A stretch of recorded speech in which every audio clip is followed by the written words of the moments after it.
I came home from my brother Ellis' funeral with an envelope that held a secret worth millions. 2 farms and a log house on Lake Superior. But before I could share the news with my only son, I overheard a whisper through the kitchen door that turned my blood to ice. They were not planning a comforting dinner for a grieving father. They were planning to drug me, declare me legally insane, and steal everything I had. My name is Garrett Simmons. I am 69 years old, and what I discovered that evening changed my definition of family forever. Before I continue this story, let me know where you are watching from in the comments below. Hit like and subscribe if you have ever had to outsmart the very people you trusted most. The wood of the hallway floorboards creaked under my heavy work boots, but the sound of the television playing in the living room masked my approach. I had just driven back from the lawyer's office after burying my older brother. My hands were trembling as I held the thick manila envelope containing his last will and testament. I was ready to walk into the kitchen, ready to hug my son Corey and my daughter-in-law Megan, ready to tell them our financial struggles were officially over. But I stopped dead in my tracks when I heard Megan's sharp, panicked voice hissing through the crack in the door. I leaned closer, holding my breath. She was pacing the kitchen floor, her heels clicking against the tiles in a frantic rhythm. "You told me we had more time," she snapped. Corey sighed, a heavy, desperate sound that I used to associate with his childhood struggles, but this was different. This was the sound of a cornered animal. "I tried to buy us time, Megan," he muttered. "But they are not taking excuses anymore. If we do not have the money by the end of the month, they are going to come looking for it, and they will not be knocking politely." I pressed my back against the wall, the manila envelope crumpling slightly in my grip. My son, the successful real estate broker, sounded absolutely terrified, and his wife sounded ready to do something incredibly drastic to save her own skin. I stood completely still in the shadows of the hallway, scarcely daring to breathe as the reality of their conversation began to sink in. I had come home expecting comfort, but instead I had walked into a nightmare. The chill of the hallway seeped through my winter coat, reminding me of the freezing wind at the cemetery just a few hours earlier. Ellis' funeral had been a quiet, lonely affair. Just the pastor, myself, and a few old railroad buddies who remembered him from before he moved away. Corey and Megan had claimed they were too busy with important client meetings to attend. They could not spare 2 short hours to honor the uncle who used to send them $50 bills every Christmas when Corey was growing up. I had stood by that open grave alone, mourning the brother who had chosen to live a quiet, solitary life up in northern Michigan. I had wiped my tears and driven home eager for the comfort of my remaining family. I had given absolutely everything for that family. For 40 years, I worked the grueling night shifts at the rail yard, breathing in diesel fumes and breaking my back hauling heavy equipment. When my beautiful wife Yvonne passed away 5 years ago, I poured every ounce of my remaining energy into Corey. I drained my hard-earned retirement savings to put him through real estate, school buying him his first tailored suits so he could look the part of a successful broker. I drove a battered 15-year-old truck so he could lease a luxury sedan to impress his clients. I swallowed my pride, ate cheap meals, and lived quietly, all so my son could have the life I never had the chance to live. I thought I had raised an honorable man. I thought my sacrifices had laid the foundation for a family built on respect and love. And now, standing in the dark, cold shadows of my own home, holding a document that could change our lives forever, I was about to find out exactly what my decades of unwavering sacrifice had actually bought me. "We owe them $150,000. Corey, Megan hissed, her voice trembling with a terrifying mix of fear and malice. "These are not bank collectors. These are people who break legs and burn houses down. We cannot just ask for an extension." I felt my stomach drop. $150,000. What kind of trouble had my son gotten himself into? He was supposed to be thriving. But then Corey spoke, and his words shattered my heart into a million irreparable pieces. "I know, Megan, I know. But we have a way out. My dad's house is fully paid off. In this market, it is worth at least $400,000. We can take out a reverse mortgage or force a sale, pay off the debt, and still have plenty left over to start fresh." I held my breath. My house. The house Yvonne and I had painstakingly paid off over 30 long years. The house where we raised him. But he will never agree to sell, Megan shot back. You know how stubborn he is. He wants to die in this miserable house. He will never sign the papers, especially not to cover your gambling debts. Gambling. The word echoed in my mind like a gunshot. The tailored suits, the luxury car, the late nights. It was all a facade funded by dangerous men. "He will not have a choice," Corey said, his voice dropping an octave, taking on a cold, calculated tone I had never heard from him before. "The doctor told me that with the right medication, his grief could look a lot like senile dementia. We start slipping the sedatives into his coffee tomorrow, just enough to make him confused, to make him forget things. In a few weeks, we bring in my buddy who works as a physician. He signs a paper saying Dad is legally incompetent, and as his only son, I get full power of attorney. We get the house, and Dad goes to a state-funded facility. I stood frozen, the blood rushing in my ears so loudly I thought they would hear it. My own son, the boy I had taught to throw a baseball, the boy I had worked myself to the bone for, he was planning to drug me. He was planning to slowly destroy my mind, strip away my legal rights, and lock me away in a forgotten nursing home, all to pay off a debt he accumulated out of greed. The betrayal was so profound, so absolute, it felt physical. I expected Megan to object, to say that this was going too far. Instead, she let out a long sigh of relief. "You need to be sure the pills will not show up in a standard blood test," she said coldly. "We cannot afford any mistakes." "I will get them tonight," Corey replied. "Tomorrow morning, we start the process." A heavy silence fell over the kitchen, broken only by the sound of ice clinking in a glass. I looked down at my hands. They were no longer shaking with the grief of losing a brother. They were trembling with a newfound, terrifying rage. The envelope in my hand felt incredibly heavy. Ellis had left me a massive fortune, a secret windfall that could have saved them instantly if they had only possessed the decency to ask for help, if they had only treated me like a human being instead of a disposable resource. But they had made their choice. They chose deceit. They chose betrayal. I slowly unbuttoned my heavy winter coat, folded the manila envelope carefully, and slid it deep into the hidden inner pocket, pressing it flat against my chest. I took a deep, silent breath, forcing the furious pounding of my heart to slow down. I wiped the tears of grief from my eyes, replacing them with a look of tired, benign ignorance. I rolled my shoulders forward, letting my posture slump just a little to look exactly like the frail, grieving old man they thought I was. I cleared my throat softly, stepped back to the front door, and then opened and closed it with a loud, noticeable click. "Hey guys," I called out, my voice wavering just enough to sound vulnerable and exhausted. "I am finally home." I walked into the kitchen, forcing a warm, gentle smile as I looked at the two people who were plotting my demise. Corey quickly hid his phone, and Megan plastered on a fake welcoming smile. The game had officially begun, and they had absolutely no idea they were playing against a man holding all the winning cards. The morning sun filtered through the kitchen blinds, casting long, deceptive shadows across the faded linoleum floor. I had barely slept a wink, my mind replaying Corey and Megan's sinister conversation on an endless, agonizing loop. Every time I closed my eyes, I heard my own son's voice plotting my mental destruction. When I walked into the kitchen, the rich smell of freshly brewed dark roast coffee greeted me, a scent that used to bring me comfort. Megan was standing by the marble counter wearing a perfectly pressed silk robe and a smile so unnervingly sweet it could rot your teeth. She turned around and handed me my favorite ceramic mug. "Good morning, Dad," she murmured, her voice dripping with a rehearsed, honeyed sympathy that made my skin crawl. "You looked so absolutely exhausted last night when you got back. I made your coffee exactly how you like it, just a splash of cream and no sugar." I took the warm mug, feeling the heavy, anxious gaze of my son, Corey, sitting at the breakfast table. He was nervously scrolling through his phone, his leg bouncing up and down. He did not look up to meet my eyes.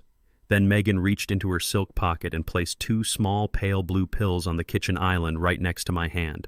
"Corey talked to a doctor friend of his this morning," she continued, her tone soft, maternal, and entirely fake. "These are just some mild, natural grief supplements. They will help calm your nerves and give you some much-needed rest after yesterday. You have been through so much trauma, and we just want to see you heal." I stared at the 2 blue pills resting on the smooth granite surface. They looked completely harmless, like ordinary vitamins. But I knew exactly what they were. They were the first move in their twisted game to destroy my mind. Looking at her feigned concern, a bitter, painful memory clawed its way to the surface of my mind. 5 years ago, when my beautiful Yvonne lost her grueling 3-year battle with cancer, this house was plunged into an unbearable, suffocating darkness. Yvonne had been the absolute center of my universe, the woman who held our family together with grace, laughter, and unyielding strength. On the day of her passing, while I sat in this very kitchen, entirely broken and sobbing silently into my calloused hands, Megan had stood in the exact same spot she was standing right now. She had not offered a hug. She had not offered a single comforting word or a hand on my shoulder. Instead, she had coldly checked her expensive designer watch, sighed loudly, and complained to Corey that they needed to leave the house early because she had a reservation at an upscale downtown bistro she absolutely refused to cancel.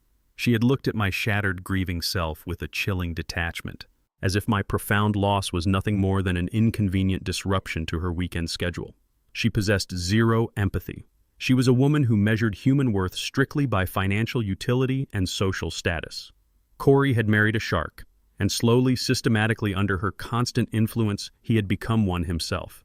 He had traded the values we taught him for the hollow pursuit of luxury. So when she looked at me now with those wide, supposedly sympathetic eyes offering me medicine out of the goodness of her heart, I felt a deep, primal disgust. I knew the brutal truth. She did not care about my grief or my healing. She only cared about the $400,000 tied up in the equity of the walls surrounding us. But I played my part perfectly. I let my shoulders slump forward, offered her a weak, trembling smile that bespoke a broken spirit, and picked up the pills with a shaky, hesitant hand. "Thank you, Megan," I said, making my voice sound brittle and deeply tired, like a man who had given up on life. "You are both so incredibly good to me. I really do not know what I would do without you guys looking out for me." I brought the mug to my lips and tossed the 2 blue pills into my mouth, taking a long, deliberate sip of the dark coffee. I made a grand show of swallowing hard, tapping my chest lightly, as if the pills were struggling to go down. Corey finally looked up from his glowing screen, letting out a sharp, audible exhale of relief. He thought he had won. He thought his aging father was just another gullible mark ready to be fleeced. But the pills never went down my throat. I had tucked them safely under my tongue, a clever trick I learned decades ago to avoid taking bitter, cold medicine when I was a rebellious young boy.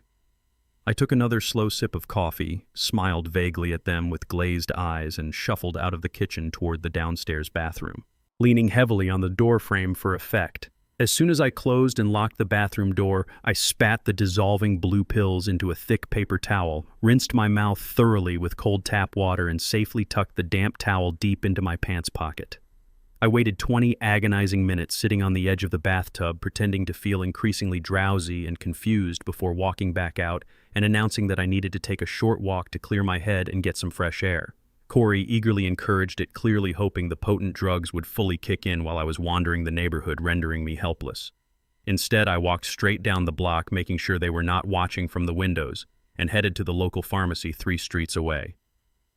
My old friend Marcus, a retired pharmacist who still worked part-time behind the counter to stay busy and socialize, greeted me with a warm, familiar handshake. We had known each other since our sons played Little League baseball together back in the 90s. I pulled the damp paper towel from my pocket and placed the half-dissolved blue pills on the glass display counter. "Marcus, I need you to tell me exactly what these are," I requested, keeping my voice low and steady so the other customers would not hear. He frowned, pulled out a magnifying glass from his chest pocket, and closely examined the faint numerical imprints still visible on the blue coating. After a quick search in his secured digital database, his face turned completely pale, the color draining from his cheeks. "Garrett, where in the world did you get these?" he asked, his voice laced with genuine alarm. I told him I found them in my son's bathroom cabinet and was worried he was taking something dangerous. Marcus leaned forward, his expression dead serious. "These are absolutely not supplements, Garrett. This is a heavy-duty prescription-only psychotropic sedative. It is a powerful antipsychotic primarily used in secure psychiatric wards to subdue highly aggressive patients experiencing severe manic episodes.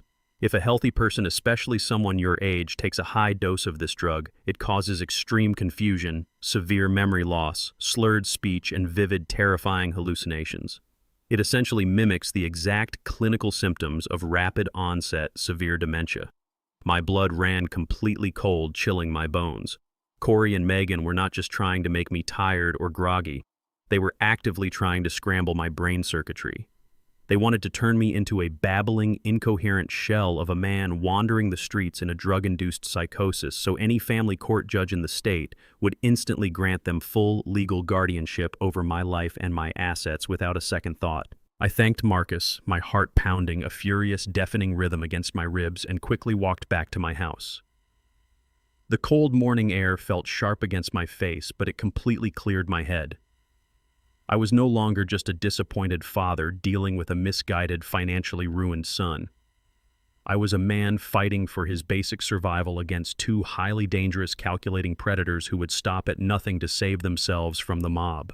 I needed to move fast and strategically. I needed to secure the physical deed to my house and the will Ellis had left me before they could find them and destroy the evidence.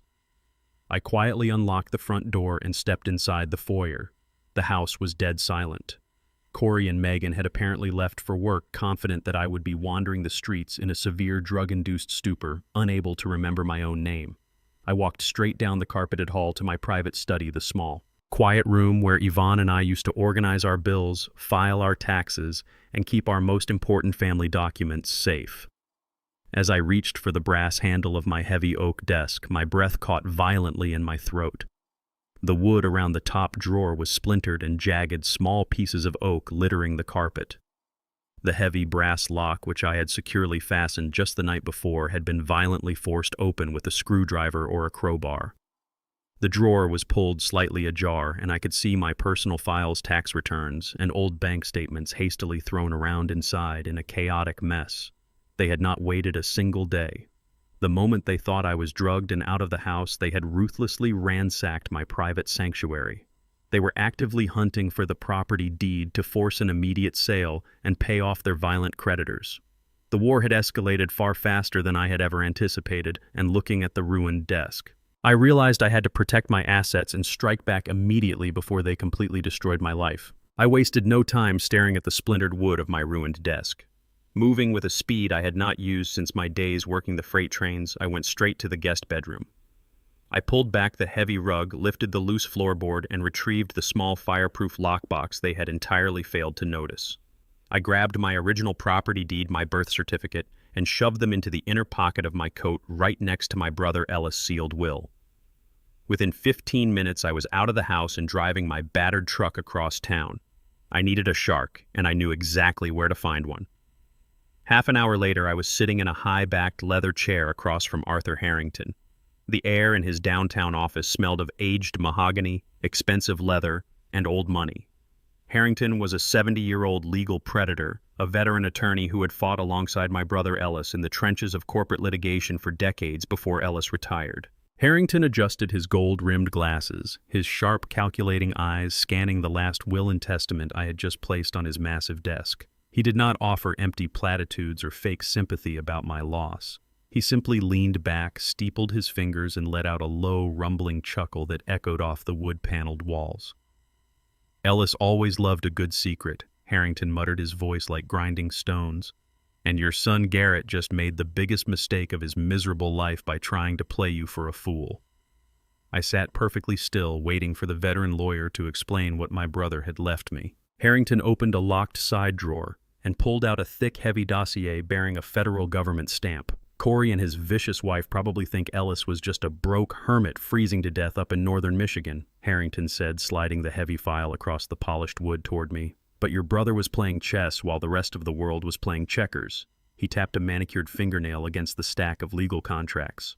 "Those 2 farms and the log house on Lake Superior, they are not just frozen dirt and rotting wood, Garrett. Ellis bought that specific acreage 15 years ago because he knew the commercial zoning laws were going to shift. That land sits dead center on the primary grid for a newly approved, heavily subsidized federal wind energy initiative." I stared at the topographical map spilling out of the folder, completely stunned. Ellis had lived a quiet, solitary existence. He never wore flashy clothes, never drove luxury cars, and always presented himself as an eccentric, impoverished old man living off a meager pension. "The Energy Consortium has already finalized the commercial permits." Harrington continued, his eyes locking onto mine with absolute seriousness. "They desperately need your exact acreage to connect their massive turbine network to the main state power grid. They have been trying to negotiate a buyout with Ellis for over 2 years. He held out because he wanted to secure the absolute maximum value for you. And now, as his sole beneficiary, those negotiations transfer directly and exclusively to you. The land is legally yours, and the developers are ready to pay whatever it takes to break ground before the next fiscal quarter." I swallowed hard, trying to process the sheer magnitude of what he was saying. The walls of the office felt like they were closing in. What exactly are we talking about here, Arthur? I asked, keeping my voice steady despite the shock racing through my veins. Harrington did not blink. The initial buyout offer before continuous energy royalties is a flat $8 million in cash. The number hit me like a runaway freight train. $8 million. My son was risking federal prison and attempting to destroy my brain with powerful antipsychotics for a $400,000 house, completely unaware that he was throwing away a legitimate $8 million fortune. But Harrington was not finished. He pressed a silver intercom button on his desk, and seconds later a tall, broad-shouldered man in a dark suit walked into the office. "This is Vance Harrington," introduced him. "He is the most ruthless private investigator in the city. I asked him to run a deep forensic background check on your daughter-in-law the moment you called me this morning about those blue pills." Vance handed me a single sheet of paper covered in financial tracking data and surveillance logs. "Megan has been living a highly dangerous double life," Vance stated flatly. "She has a severe underground gambling and embezzlement problem. 6 months ago, she borrowed $150,000 from a highly organized, extremely violent crime syndicate operating out of an unregulated casino on the South Side. Corey co-signed the illicit loan to cover her tracks, thinking he could flip a commercial real estate deal to pay it back. The deal collapsed entirely, and now the mob is calling in the marker."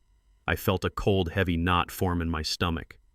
"They were talking about a deadline this morning," I said, remembering the frantic whispers in my kitchen. "They said the collectors were not going to wait anymore." Vance nodded grimly. "They have until this Friday at midnight.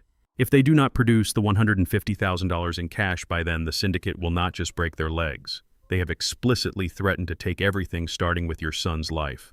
Corey and Megan are absolutely desperate, Garrett. They are backed into a corner, and desperate people make sloppy, highly violent mistakes." Harrington leaned forward, resting his forearms on the desk, his eyes burning with predatory anticipation. "They need your house to save their own lives. They are going to escalate this quickly.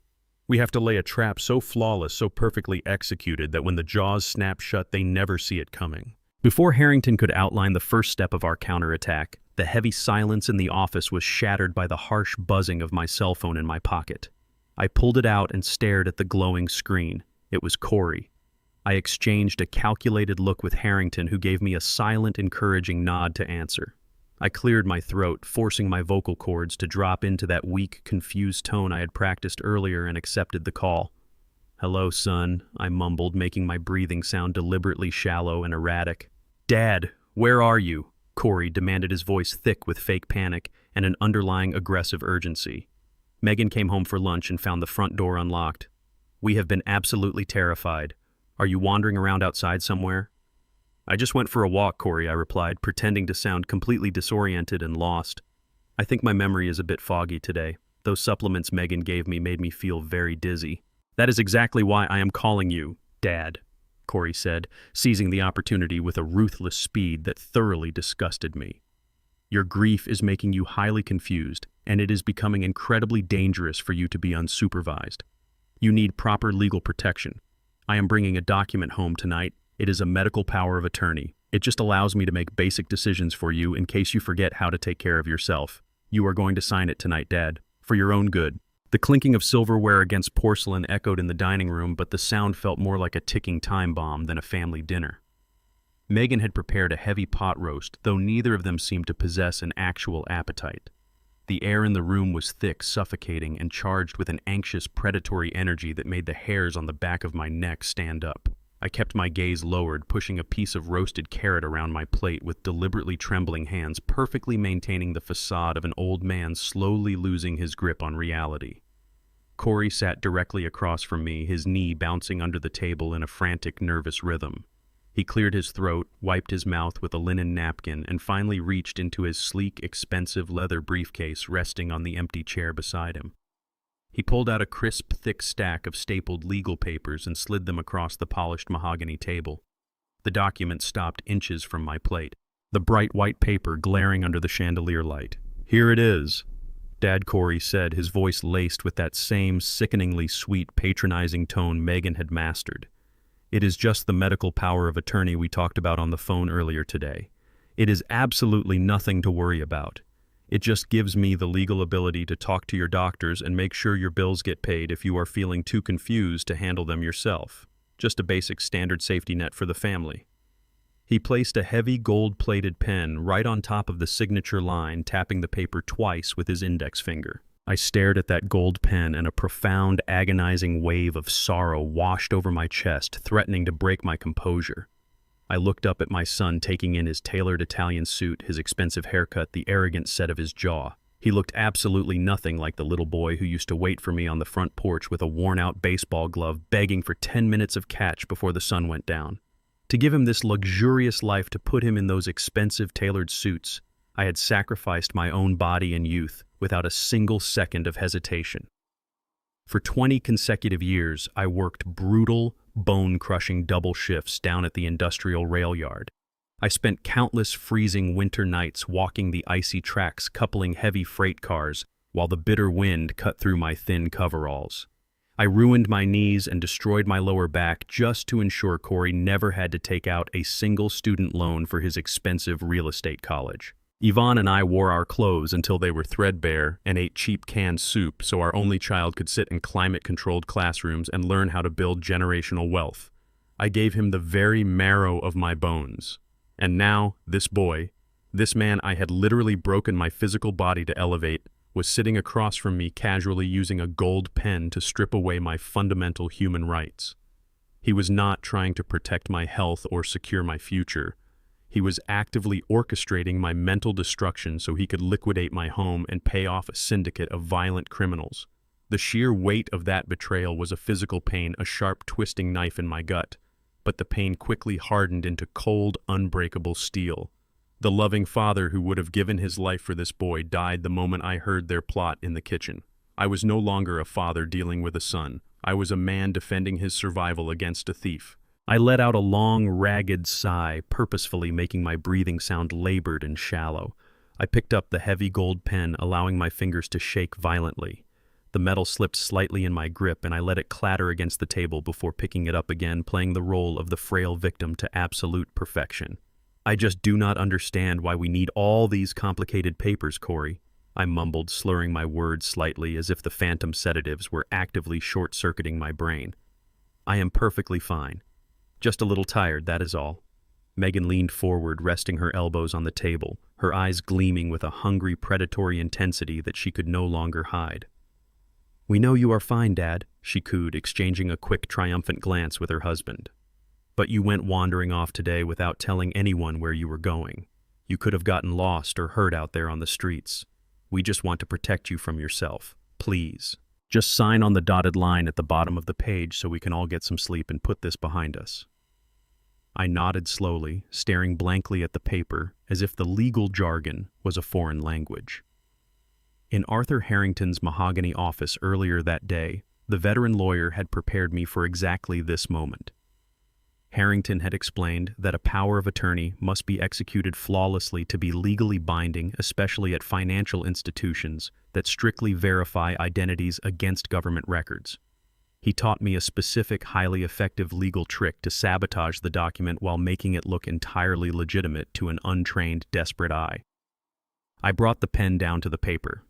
Normally, my legal signature was a swift, sharp cursive script incorporating my full middle initial, but as the ink hit the page, I drastically altered my handwriting. I misspelled my own last name, dropping the double M and replacing it with a single, shaky scribble that vaguely resembled an N. I omitted my middle initial entirely, and I slanted the letters in the completely opposite direction of my registered bank signature. I made it look exactly like the desperate, confused scrawl of a man suffering from severe cognitive decline. It was entirely illegible, wildly inconsistent with any legal document I had ever signed in my 69 years of life, and entirely void of any legal authority. I dragged the pen across the final line, let out a convincing, exhausted exhale, and pushed the papers back across the table. Corey snatched the document with a speed that betrayed his desperate greed. He quickly scanned the bottom of the page, his eyes locking onto the messy blue ink. A wide, genuinely relieved smile broke across his face, the tension melting from his shoulders. "Thank you, Dad," he said, snapping the briefcase shut with a loud, final click. "This is going to make everything so much easier for all of us. You have absolutely nothing to worry about anymore." I excused myself from the dinner table shortly after shuffling slowly down the hallway to my bedroom, leaving them to their quiet, celebratory whispers over their half-empty wine glasses. I closed my door, stood perfectly straight, and smiled coldly in the darkness. They had taken the bait hook, line, and sinker. The next morning, the atmosphere in the house was entirely different. The suffocating, anxious tension from the night before was gone, replaced by an arrogant, buzzing energy. I stayed hidden in my room listening as Corey loudly got ready for the day. He was whistling a cheerful, upbeat tune while he tied his silk tie, the distinct sound of a man who firmly believed he had just cheated death and secured his fortune. I heard the front door open, and Megan called out to him from the kitchen, telling him to hurry up and handle the business before noon so she could call off the debt collectors. "I have it completely under control," Corey called back, his voice dripping with triumphant arrogance. "I will be back in 2 hours, and our problems will be permanently solved." The heavy oak door slammed shut, and a moment later I heard his luxury sedan speed out of the driveway. He was not heading to his real estate office. He was heading straight to the main branch of my bank. Armed with a worthless, forged piece of paper, my son was marching downtown to completely drain the $40,000 I had sitting in my life savings account. He thought he was brilliant. He thought he was untouchable. He had no idea he was walking directly into a brick wall. The heavy glass doors of the First National Bank swung open, and Corey marched inside with the swagger of a king claiming his rightful throne. He bypassed the standard teller line, completely ignoring the annoyed glares of the waiting customers, and walked straight up to the premium services desk. He was wearing his best tailored navy suit, carrying the expensive leather briefcase that held what he firmly believed was his golden ticket to salvation. He pulled out the forged medical power of attorney and slapped it down onto the polished marble counter with a sharp, authoritative smack that echoed clearly through the quiet lobby. "I need an immediate cashier check for $40,000 drawn directly from the primary savings account of Garrett Simmons." Corey announced, his voice carrying that practiced, arrogant real estate broker tone. "I am his son, and as this legal document clearly states, I have full executive authority over his finances due to his rapidly declining medical condition." He tapped the paper impatiently with his index finger, projecting an aura of absolute control. The young teller at the desk blinked, visibly intimidated by his aggressive demeanor, and immediately picked up the document. "Give me just one moment, sir," she stammered, pulling up my account details on her glowing monitor. "I need to get the branch manager to authorize a sudden withdrawal of this magnitude." Corey crossed his arms over his chest and smiled a cold, victorious smile. He thought he was mere minutes away from walking out with my entire life savings, ready to hand the cash over to the mob and clear his dangerous debts. He had absolutely no idea who was running this specific branch. The branch manager, who stepped out of the frosted glass office, was a tall, sharply dressed black woman in her early 50s named Beatrice Jenkins. Corey did not recognize her, but Beatrice and I went way back. Nearly 15 years ago, before she climbed the corporate ladder to run this entire bank branch, Beatrice was a struggling single mother working 2 demanding jobs just to keep the heat on for her 3 kids. One brutal winter, a massive ice storm caused the roof of her modest duplex to partially cave in under the weight of the freezing rain. She had no insurance money to cover the damage and no husband to help her fix it. When I heard about her desperate situation through our neighborhood church, I grabbed my heavy tool belt, drove my battered truck over to her place, and spent 3 freezing weekends replacing her support beams and laying down brand new shingles. I absolutely refused to take a single dime for the labor or the materials. I told her to put that money toward her kids' college funds instead. Beatrice never forgot that act of unconditional kindness. She was a fiercely loyal woman who valued community and integrity above all else in the world. She walked up to the counter, took the power of attorney document from the nervous teller, and calmly adjusted her reading glasses. She looked at Corey with a quiet, impenetrable expression, recognizing his face from the few times he had accompanied me to the bank when he was a teenager. She knew exactly the kind of honorable, hard-working man I was, and she knew I possessed a mind as sharp as a steel trap. The ridiculous idea that I had suddenly deteriorated into a babbling, incompetent old man who needed this arrogant boy to manage my money raised an immediate blaring red flag in her sharp mind. Beatrice scrutinized the legal document carefully, her eyes scanning the dense paragraphs before locking onto the signature line at the very bottom of the page. A subtle, almost imperceptible shift occurred in her perfect posture. "Mr. Simmons," she said, her voice smooth but carrying the undeniable weight of absolute authority, I am looking at this signature right now, and it does not even remotely match the biometric signature card we have on file for your father. The spacing, the lettering, the complete omission of his middle initial. This is entirely irregular. Corey scoffed loudly, rolling his eyes as if he were dealing with an incompetent child who could not grasp a simple concept. I just told your teller my father is suffering from severe cognitive decline. His motor skills are rapidly deteriorating. Of course, his signature is messy. Now stop wasting my valuable time and process the withdrawal immediately. Beatrice did not flinch or back down. She placed the document back on the marble counter and slid it firmly toward him. I apologize, sir, but bank policy is extremely strict regarding power of attorney transfers. Due to the severe discrepancy in the legal signature, I cannot authorize the release of these funds. This document is legally void at this institution. Corey slammed his fist against the counter, his carefully crafted professional facade shattering into a million pieces. Are you kidding me? He shouted, his voice cracking with pure, desperate panic. That is a legally binding document. You are violating the law. Give me the damn money. I will be contacting our legal department, Beatrice replied coldly, completely unfazed by his public tantrum. And I will be holding these funds frozen until we can conduct a thorough fraud investigation. Have a good day, sir. While Corey cursed loudly and stormed out of the bank in a blind, humiliated rage, Beatrice quietly slipped her cell phone from her pocket and sent a quick, secure text message directly to my private number. Garrett, your son was just here trying to drain your savings. I locked him out. Call me later. 20 minutes later, the front door of my house flew open with a violent crash. Corey burst into the living room like a cornered wild animal, his face flushed bright red, his tie loosened, and his eyes wide with frantic desperation. "Dad!" he screamed, his voice echoing off the walls and vibrating through the floorboards. "What is wrong with you? You messed up the signature. You completely ruined everything." I was sitting comfortably in my worn armchair, calmly reading the morning newspaper. I slowly lowered the paper, letting my mouth hang open slightly, and stared at him with wide, vacant eyes. "What is that, son?" I mumbled, cupping a trembling hand around my ear as if I were profoundly deaf and entirely confused. "Did you say something about the weather today?" Corey grabbed a decorative pillow from the sofa and hurled it across the room in a fit of absolute rage. "Stop playing stupid," he roared, pacing the floor and pulling aggressively at his hair. The bank rejected the paper. They froze the money. We are dead. We are completely dead. Megan rushed into the room, her face going as pale as a ghost when she heard the disastrous news. "We do not have the cash." She panicked, her voice shrill and trembling. "Friday is almost here, Corey. They are going to kill us." I just blinked at them, smiling a dopey, empty smile, acting as if I was watching a television show I did not quite understand. The internal satisfaction of watching them squirm was indescribable. Megan grabbed Corey tightly by the shoulders, digging her manicured nails into his expensive suit jacket to stop his frantic pacing.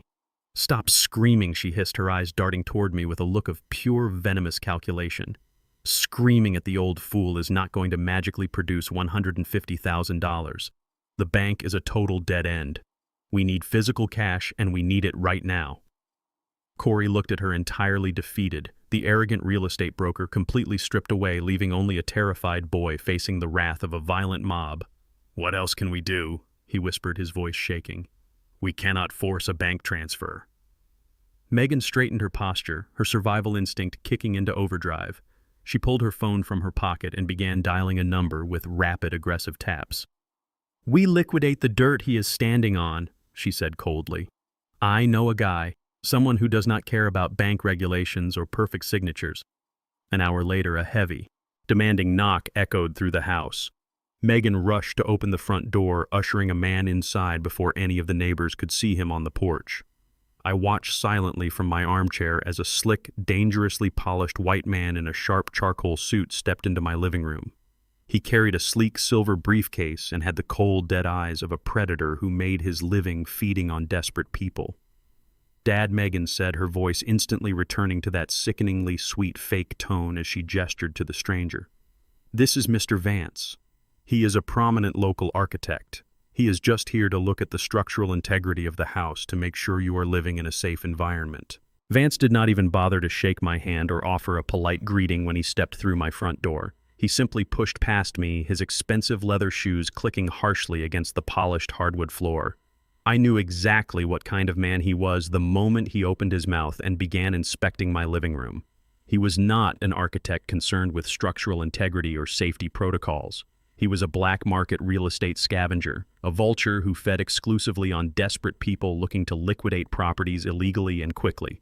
He pulled a small laser measuring device from his tailored suit pocket and began walking through my living room, shooting the red beam against the walls with a look of absolute undisguised disgust. He tapped his knuckles against the original oak trim I had installed myself 30 years ago and scoffed loudly. "This entire structure is a complete teardown," Vance announced, his voice dripping with arrogance and condescension as he turned to Megan and Corey. "The foundation is clearly settling. The electrical wiring is likely prehistoric, and the plumbing would not pass a modern city code inspection if you bribed the inspector. It is a worthless rotting box sitting on a decent lot."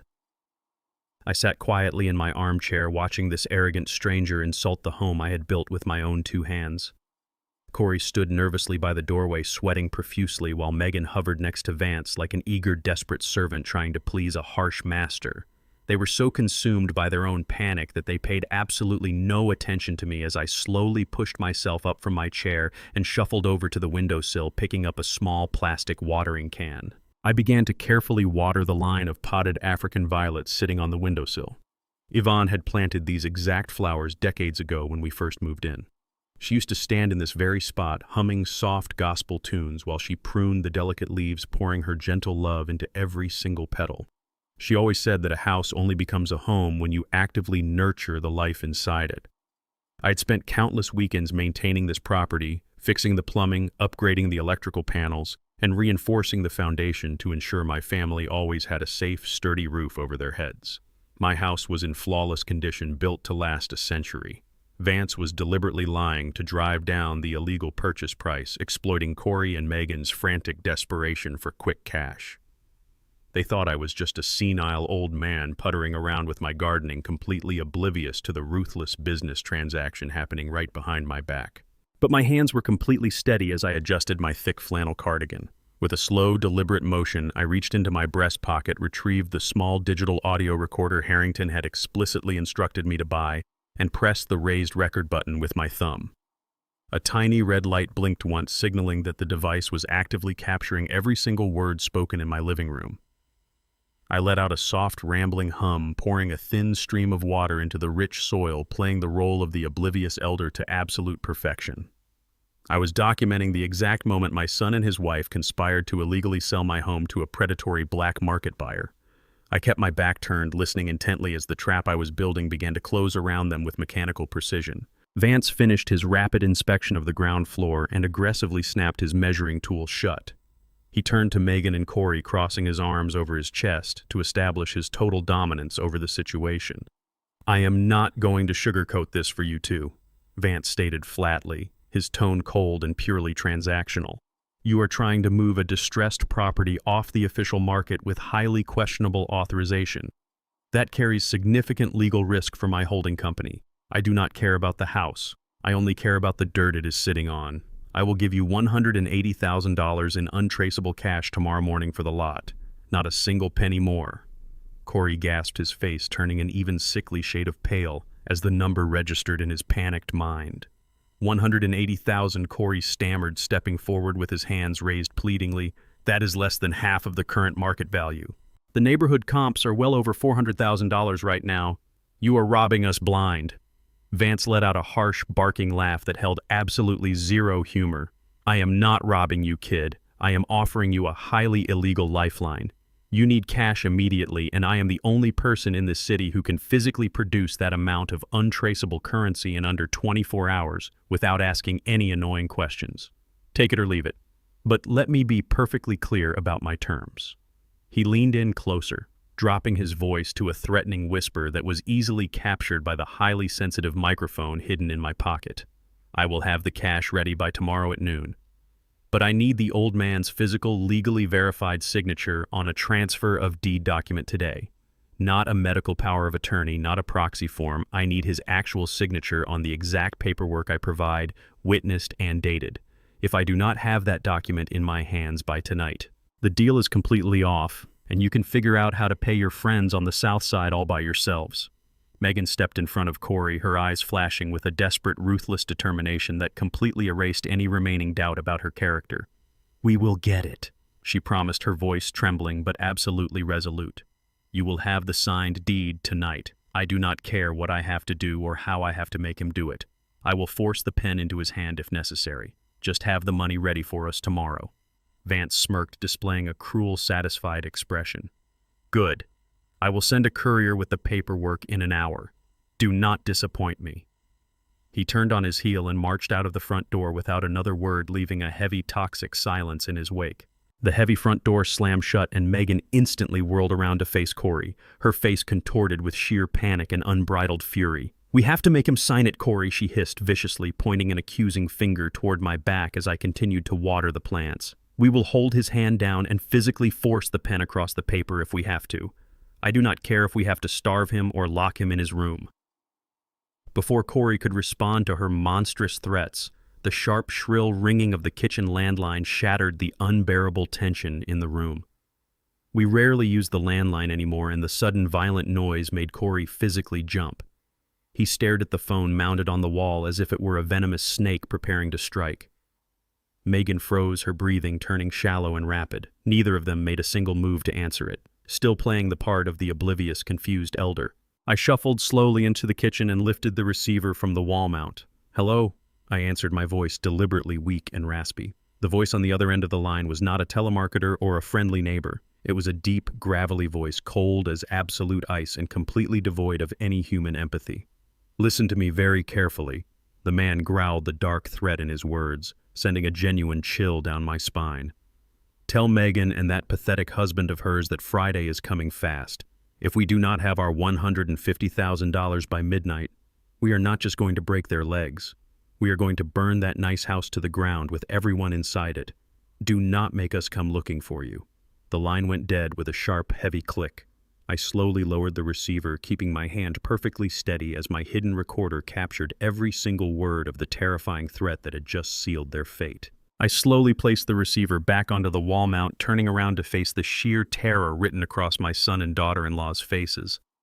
"Who was that on the phone?" Corey asked, his voice cracking with absolute panic. "Just a telemarketer asking about aluminum siding," I mumbled, forcing a confused, toothy smile before shuffling back to my armchair. The heavy relief that washed over them was palpable, but I knew it would be incredibly short-lived. They knew the clock was ticking down to Friday midnight, and desperation was setting in fast. To maintain the illusion of absolute normalcy, Megan had arranged a family dinner that very evening. Promptly at 6 o'clock, the heavy brass knocker on the front door sounded. I watched from my seat as Megan rushed to open it, ushering in her parents, Richard and Patricia. They stepped into my living room carrying an air of suffocating arrogance, bundled in expensive cashmere coats and exuding the strong scent of high-end cologne. Richard, a retired corporate executive with a silver comb-over and a permanent scowl, surveyed my home as if he had just stepped into a contaminated quarantine zone. Patricia, wearing pearl earrings that cost more than my first truck, offered a tight, pitying smile. "We came as soon as we heard about your declining health, Garrett," she cooed, handing Megan a bottle of imported wine. "We just want to offer our full support to the family during this difficult transition." I stared at them, knowing exactly what kind of support they were truly offering. Looking at Richard and Patricia standing in my living room, a bitter memory from 7 years ago surfaced with crystal clarity. The day Corey and Megan got married was supposed to be one of the proudest moments of my life. I had spent thousands of dollars from my hard-earned rail yard savings to help cover the expensive catering costs that Patricia had demanded. But Richard and Patricia had made it painfully clear that they viewed my presence as an embarrassing stain on their pristine country club aesthetic. During the wedding reception, Richard had pointedly refused to shake my hand, staring down at my calloused, scarred knuckles with poorly disguised revulsion. He had loudly joked to his wealthy golf buddies that Corey must have inherited his ambition from a genetic mutation, because he certainly did not get it from a man who spent 40 years shoveling grease and coupling freight cars in the freezing mud.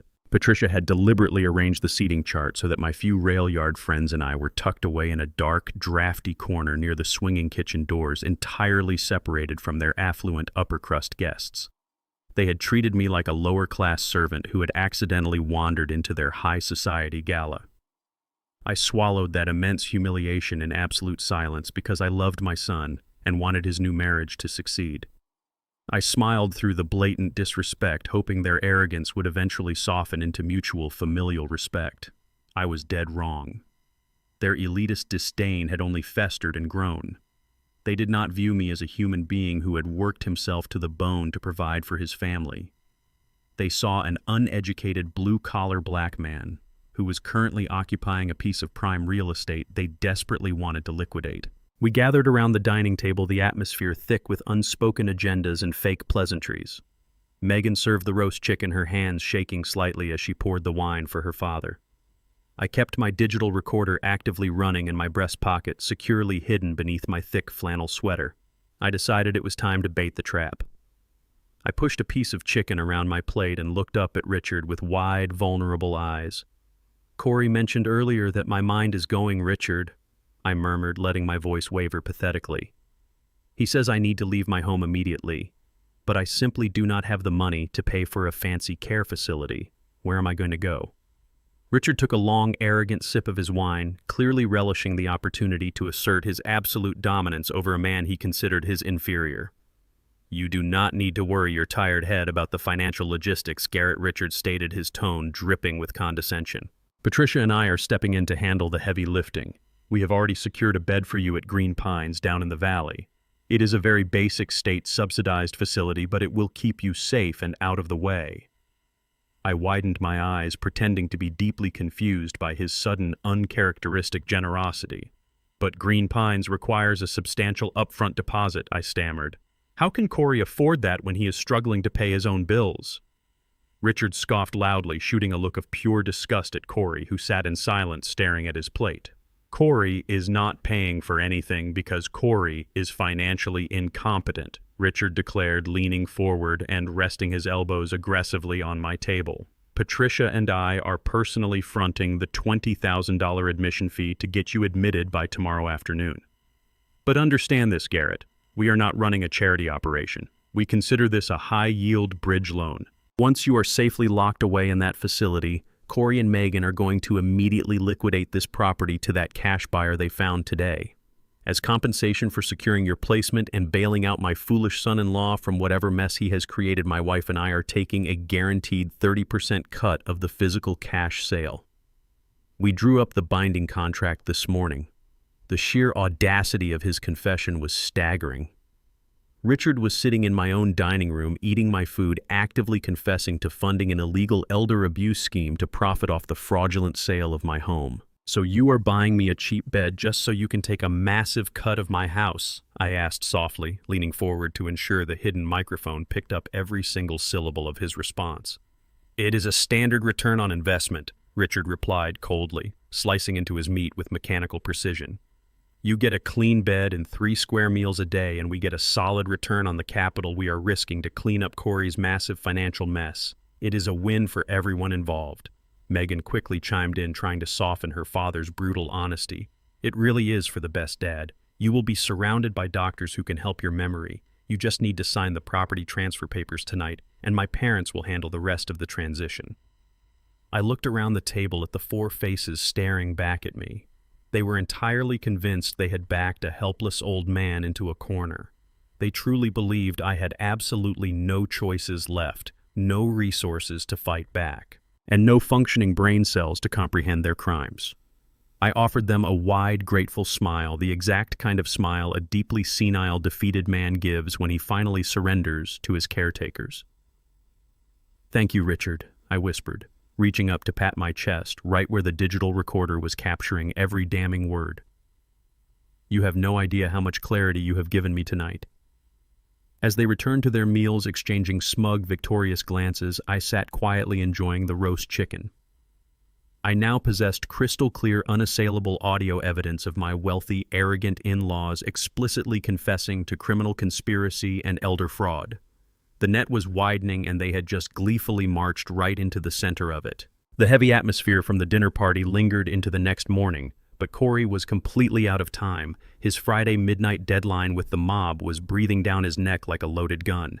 If he could not secure the physical cash from the black market appraiser today, he and Megan were dead. Since his forged power of attorney had failed spectacularly at the bank, he desperately needed a concrete official medical declaration of my mental incompetence to force a judge to hand over my estate. At 10 o'clock in the morning, the front door swung open with a bang, and Corey marched into the living room leading a man who looked like he belonged in a dive bar rather than a medical clinic. The stranger wore a wrinkled beige suit, carried a scuffed leather medical bag, and reeked of cheap peppermint gum, desperately trying to mask the unmistakable odor of stale bourbon. Dad Corey announced, his voice tight and overly loud. "This is Dr. Evans. He is a specialized geriatric psychiatrist. I asked him to make a house call to evaluate your memory lapses." I sat in my armchair looking at the sweaty, nervous man standing in my living room. This was no specialized psychiatrist. I recognized the slight tremor in his hands and the bloodshot tint of his eyes. This was one of Corey's old drinking buddies from his college fraternity days, a guy who had likely dropped out of pre-med years ago and was now willing to impersonate a licensed physician for a quick cut of the stolen real estate cash. Corey had always profoundly underestimated my intelligence. He firmly believed that because my hands were calloused and my boots were covered in rail yard grease, my brain must be equally slow and unrefined. He assumed that a black man who spent 40 years doing heavy manual labor lacked the intellectual capacity to understand complex medical or legal terminology. He was fatally mistaken. When my beautiful Yvonne was battling her aggressive cancer, I did not just sit in the waiting rooms flipping through outdated magazines. I spent 3 grueling years reading every single page of her medical charts. I learned to decipher complex pharmacological interactions, neurological assessments, and standard psychiatric evaluation protocols. I had to advocate fiercely for her when the hospital staff was too overwhelmed to pay attention. I knew the exact procedures a legitimate physician must follow to declare a patient legally incompetent. I knew the specific cognitive tests, the required blood panels to rule out simple infections, and the strict legal documentation required by the state medical board. Looking at this sweating, hungover imposter pulling a generic blood pressure cuff from his battered bag, I felt a deep, fiery insult. Corey actually thought he could send a fake doctor into my house to sign away my basic human rights on a fraudulent piece of paper. He thought I would just nod along and fail whatever arbitrary memory test this fraud put in front of me. I leaned forward in my armchair, dropping the frail, confused act for just a fraction of a second, and locked my eyes directly onto Evans. Dr. Evans cleared his throat nervously, pulling a generic wooden clipboard from his bag. "Well, Mr. Simmons," he began, his voice lacking any real authority, "Corey tells me you have been experiencing some severe confusion lately. I am just going to ask you a few standard questions to gauge your cognitive orientation. Can you tell me what year it is and who the current president is?" I smiled warmly, folding my hands neatly in my lap. "I can certainly tell you the year, Mr. Evans," I said, deliberately dropping the title of doctor. "But before we begin an official psychiatric evaluation that could permanently strip me of my legal autonomy, I need you to clarify which specific diagnostic metric you are utilizing today. Are we proceeding with the Montreal Cognitive Assessment or the Mini Mental State Examination?" Evans froze, his pen hovering awkwardly over his blank clipboard. He blinked rapidly, clearly caught off guard by the terminology. Well, we are just doing a general assessment today." "A general assessment," I repeated, raising a skeptical eyebrow. "That is fascinating. Because according to state law, a general assessment without a prior neurological blood panel to rule out acute urinary tract infections or vitamin B12 deficiency is considered grounds for immediate medical malpractice. Furthermore, any physician signing a declaration of incompetence must provide their active state medical board license number and their federal DEA registration on the official affidavit." I leaned closer, my voice dropping into a razor-sharp, terrifyingly calm register. "So before you write down a single word on that clipboard, I need your exact medical license number, because my attorney will be running it through the state registry in approximately 10 minutes. If he finds that you are practicing medicine without a license and attempting to facilitate real estate fraud, you will not just face a civil lawsuit. You will face a mandatory minimum of 10 years in federal prison for conspiracy and elder abuse." Evans turned the color of old ash. Sweat beaded on his forehead and his hands began to shake so violently that his pen clattered to the hardwood floor. He looked at Corey, absolute panic flashing in his bloodshot eyes. "You said he was a senile old fool," Evans hissed at my son, his voice cracking. "You said he would not know the difference. You did not tell me he had a lawyer on standby." Corey stepped forward, his face flushed with anger and desperation. "Calm down, man. Just sign the paper. He is bluffing. He does not know what he is talking about." But Evans was already backing away, shoving his clipboard hastily into his battered bag. "I am not going to federal prison for your gambling debts, Corey," he stammered, backing toward the front door. "I am out. Find another patsy to sign your fake papers." He turned and bolted out the front door, leaving it wide open behind him. Corey stood in the middle of the living room, staring at the open doorway in complete disbelief. His last desperate attempt to secure a legal document had just run down the street in a wrinkled suit. The deafening silence in the room was broken only by the sound of Megan rushing down the stairs. She had been listening from the upper landing, and her face was a mask of pure, unfiltered terror. "He ran away!" she shrieked, grabbing Corey's arm. "We have no paper. We have no money. The buyer needs the signature by tonight, Corey. What are we going to do?" Corey slowly turned to look at me. The mask of a concerned son was completely gone, replaced by the cornered, violent stare of a man who had nothing left to lose. His eyes were dark hollow and filled with a dangerous resolve. "We are out of legal options," Corey said, his voice dropping into a low, terrifying growl. "The mob is not going to wait for a court order. If we cannot get him to sign it, and we cannot get a doctor to declare him insane, we skip the paperwork." Megan stared at him, her chest heaving. "What are you saying?" "I am saying we use force," Corey replied, taking a threatening step toward my chair. "Tomorrow morning we do not ask for his permission. We physically pack his bags, we drag him to the car, and we drop him off at the state psychiatric ward as an emergency drop-off. Once he is locked behind those doors, the black market buyer will take the risk and give us the cash." I remained perfectly still in my chair, staring at the monsters standing in my living room. The intellectual chess match was officially over. Tomorrow morning it was going to be a physical fight for my life. The crisp, freezing air of the early morning burned my lungs as I turned the corner onto my street. I had left the house before dawn to take a brisk walk, needing to clear my head and prepare myself for the violent confrontation Corey had promised the day before. My heavy boots crunched against the frost-covered pavement, my mind calculating every possible angle of the impending physical struggle. But as my home came into view, I stopped dead in my tracks. A massive, chaotic pile of heavy-duty black trash bags was unceremoniously dumped across my front porch. Some of the bags were torn open, their contents spilling out onto the cold concrete. I recognized my thick flannel shirts, my worn denim work jeans, and my sturdy rail yard boots. But what made my heart completely stop was the sight of a delicate hand-stitched quilt hanging out of a ripped plastic seam. It was the quilt my late wife Yvonne had spent 3 years making, weaving together pieces of fabric from Corey's baby clothes. Beside it, tossed like meaningless debris, lay her polished mahogany jewelry box and her favorite floral Sunday dress. They had not just packed my bags to throw me into a psychiatric ward. They were actively erasing my entire existence, purging 4 decades of our family history into the garbage to make room for their desperate, illegal real estate transaction. I stood at the bottom of the porch steps, staring at the scattered remains of my life. 40 years of marriage, of unwavering devotion, of bone-crushing labor, all reduced to a pile of cheap plastic garbage bags. I remembered the exact day Yvonne finished that quilt. She had sat by the living room window, her fingers pricked and bleeding from the needle, smiling with a quiet, radiant pride as she draped it over the back of the sofa. She had looked at me with those warm, loving eyes and told me that as long as we had our memories, our family would never truly be broken. She had worked night and day clipping coupons and mending torn clothes just so we could save enough money to buy Corey a brand new bicycle for his 10th birthday. We had built this home on a foundation of pure, unconditional love and endless sacrifice. We had given our son the absolute best parts of our souls. Looking at the muddy boot prints stamped carelessly across Yvonne's beautiful quilt, something fundamental and irreplaceable inside me completely snapped. It was not a loud explosive break. It was a silent, chilling death. The very last microscopic shred of paternal love I held for the boy I had raised evaporated into the freezing morning air. He was no longer my son. The boy who used to hold my hand and look up to me had died a long time ago, replaced by a ruthless, greedy stranger willing to destroy his own father for a payout. I felt no sorrow anymore. I felt no hesitation. I felt an absolute icy resolve.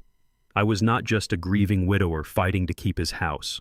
I was a man defending the sacred legacy of the woman he loved against 2 violent scavengers who had just crossed a line from which there was absolutely no return. The heavy front door swung open with a violent crash, hitting the exterior siding. Megan marched out onto the porch, her face flushed with adrenaline and a manic, desperate energy. She was holding another trash bag, which she carelessly chucked onto the pile, sending a framed photograph of Yvonne and me clattering down the wooden steps. It shattered against the concrete, the glass splintering into dozens of sharp fragments.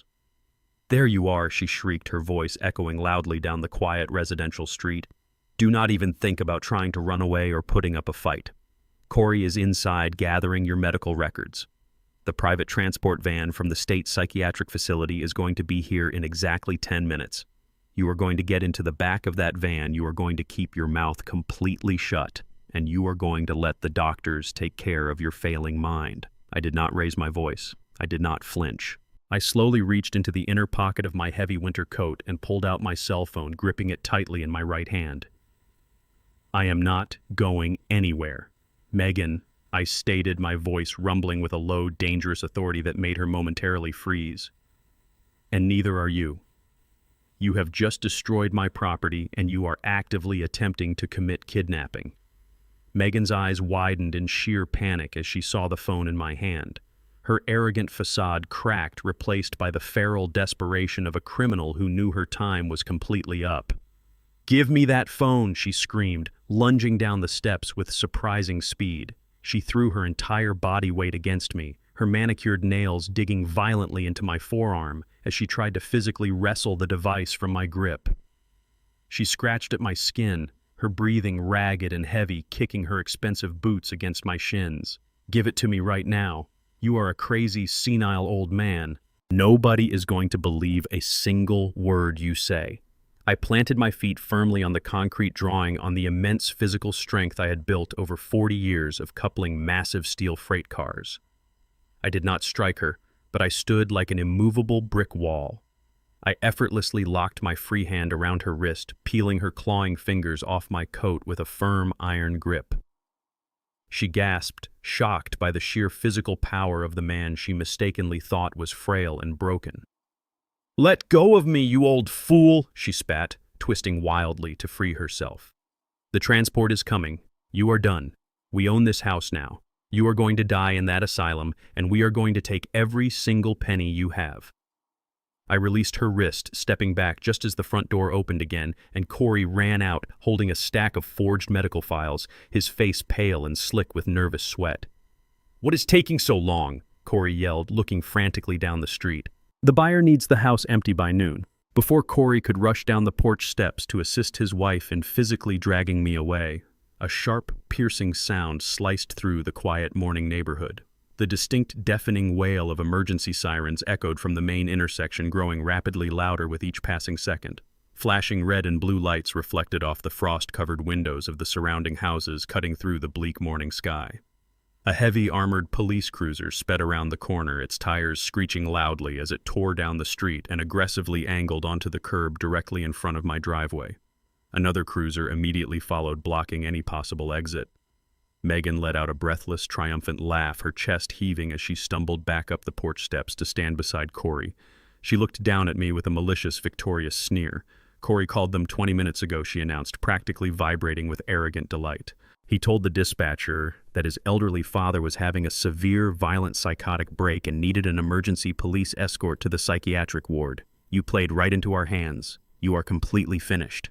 The heavy doors of the police cruisers swung open and 4 uniformed officers stepped out, their hands resting cautiously on their duty belts as they approached the chaotic scene on my lawn.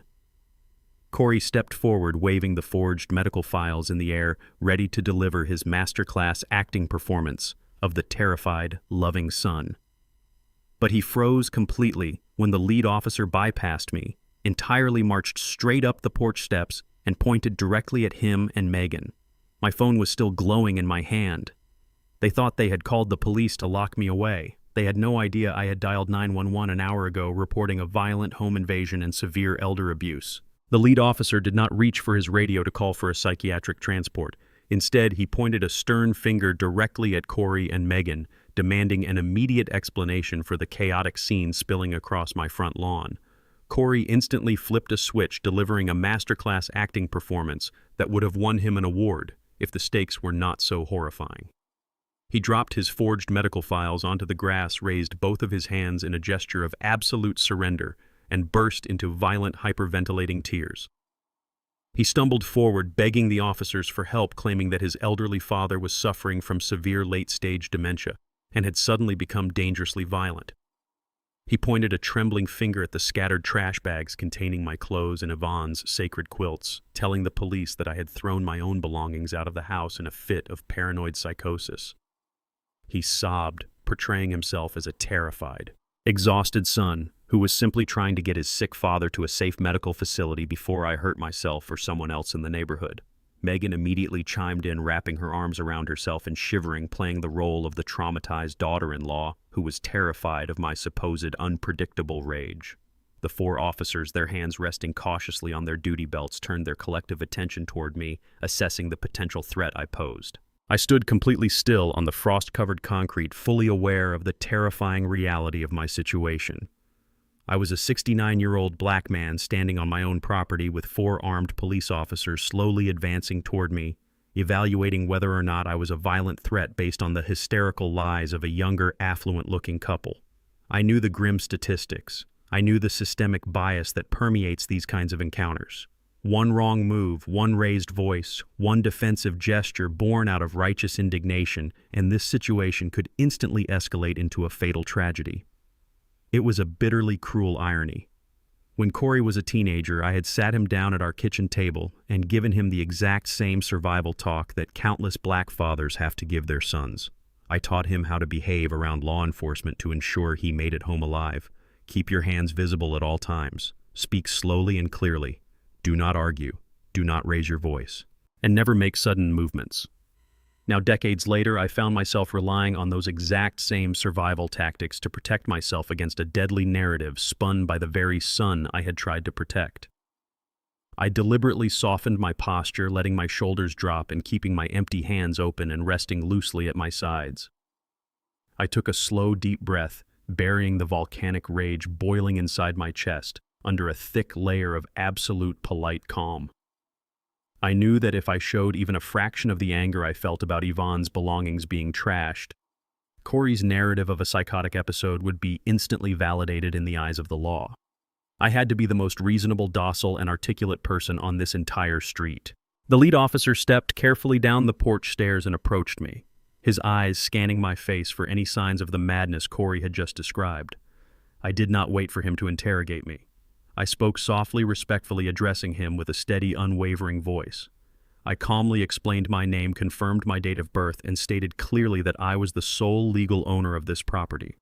I informed him that my son and daughter-in-law were deeply in debt and were attempting an illegal forced eviction to sell my home against my will.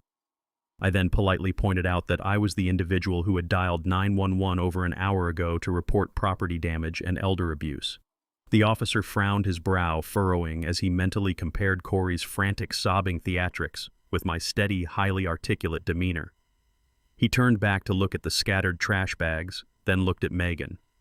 Another officer questioned her about the belongings, and she immediately stumbled over her words, her aggressive, defensive tone sharply contrasting with the victim role she was trying to play. The lead officer let out a heavy sigh, recognizing the scene for exactly what it was. This was not a medical emergency involving a violent psychiatric patient. This was a messy, hostile family dispute over real estate and money. He turned to Corey, whose fake tears were rapidly drying up, and delivered the final verdict. He told my son that without an official court-ordered mandate signed by a judge, the police could not forcefully remove me from my own property, nor could they force me into a psychiatric transport van. It was strictly a civil matter. The officer then turned to Megan and explicitly ordered her to unlock the front door and allow me back inside my home, warning them both that any further destruction of my personal property or attempts to lock me out would result in their immediate arrest for criminal harassment.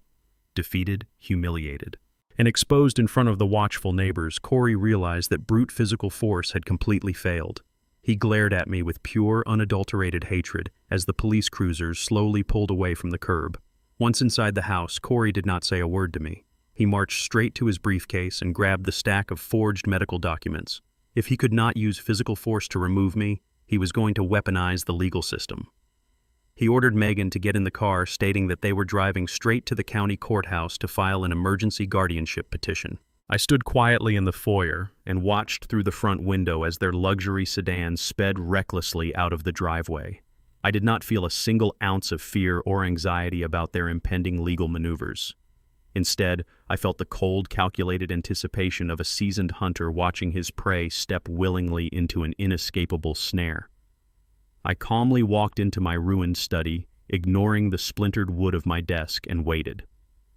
Less than an hour later, the cell phone in my pocket buzzed. It was Arthur Harrington. I answered the call, my voice steady and completely devoid of panic. Harrington chuckled on the other end of the line, a low, gravelly sound that resonated with absolute predatory satisfaction. He informed me that his inside contacts at the family court clerk's office had just notified him of an emergency expedited filing. Corey and Megan had officially submitted the forged medical documents to a sitting judge formally requesting immediate, temporary conservatorship over my life and my estate. By physically submitting those specific fabricated documents to a state court, they had just crossed a massive, irreversible legal threshold. They had escalated their desperate crimes from simple family fraud to felony perjury and conspiracy to defraud the judicial system. Harrington's voice turned dead serious, the amusement fading into a sharp tactical focus. "They took the bait, Garrett," he stated firmly. "The trap is now completely locked and set. The judge has scheduled your emergency guardianship hearing for Wednesday morning." I hung up the phone and looked around my quiet, empty house. The final battle was no longer a chaotic, messy scuffle on the front lawn. It was going to be fought under oath in a courtroom, and my son was walking blindly into an absolute bloodbath. The exhaustion of the past few chaotic days finally caught up with me, and I had retreated to my bedroom early that evening, turning off the brass reading lamps and pulling the heavy quilt Yvonne had made up to my chin. But I was not truly asleep. I kept my breathing slow, deep, and rhythmic, my eyes shut just enough to leave a tiny, observant sliver of vision. The wooden floorboards outside my bedroom door creaked with a frantic, desperate weight. The brass knob turned agonizingly slowly. Corey slipped into my room like a coward in the night, his silhouette illuminated by the pale moonlight filtering through the frost-covered window panes. He was sweating profusely, his chest heaving with silent, panicked breaths. The mob deadline was rapidly approaching, and his humiliating failure at the bank had pushed him to the absolute brink of insanity. He crept past the foot of my bed, completely ignoring me, and went straight for my open closet. He began rifling through the pockets of my winter coats, his hands shaking as he desperately searched for anything he could easily liquidate: loose cash, old jewelry, spare checkbooks. His frantic fingers brushed against the inner lining of my heavy wool jacket, retrieving a folded, officially stamped document I had intentionally left there after my strategic meeting with Arthur Harrington. Corey unfolded the crisp paper, holding it up to the moonlight. It was an official state property tax assessment bill, clearly displaying my name as the sole inheritor of a log house on Lake Superior. He gasped softly, a sound of pure, greedy revelation, holding the document as if it were a winning lottery ticket. I watched him stare at the document, entirely unaware that he was holding the physical coordinates to a massive multi-million-dollar energy jackpot. In Corey's arrogant, shallow mind, his Uncle Ellis was nothing more than a broke, eccentric hermit who chose to waste his life freezing in the dense, isolated woods of northern Michigan. Whenever Ellis came up in conversation over the years, Corey would roll his eyes and maliciously mock the old man's rugged lifestyle. He laughed at the way Ellis chopped his own firewood, hunted his own meals, and drove a rusted truck from the late 80s instead of leasing a luxury vehicle. Corey, obsessed with tailored suits, imported watches, and high-end country club memberships, viewed anyone without a flashy, aggressive stock portfolio as a total failure in life. He had absolutely no idea that his quiet, unassuming uncle was a brilliant, strategic land investor who possessed more raw financial acumen in his calloused pinky finger than Corey had ever learned in his expensive real estate courses.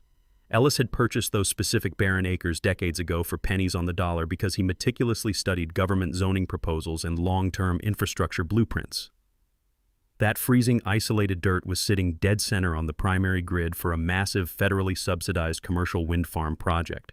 It was a highly coveted asset guaranteed to yield $8 million in cold, hard cash.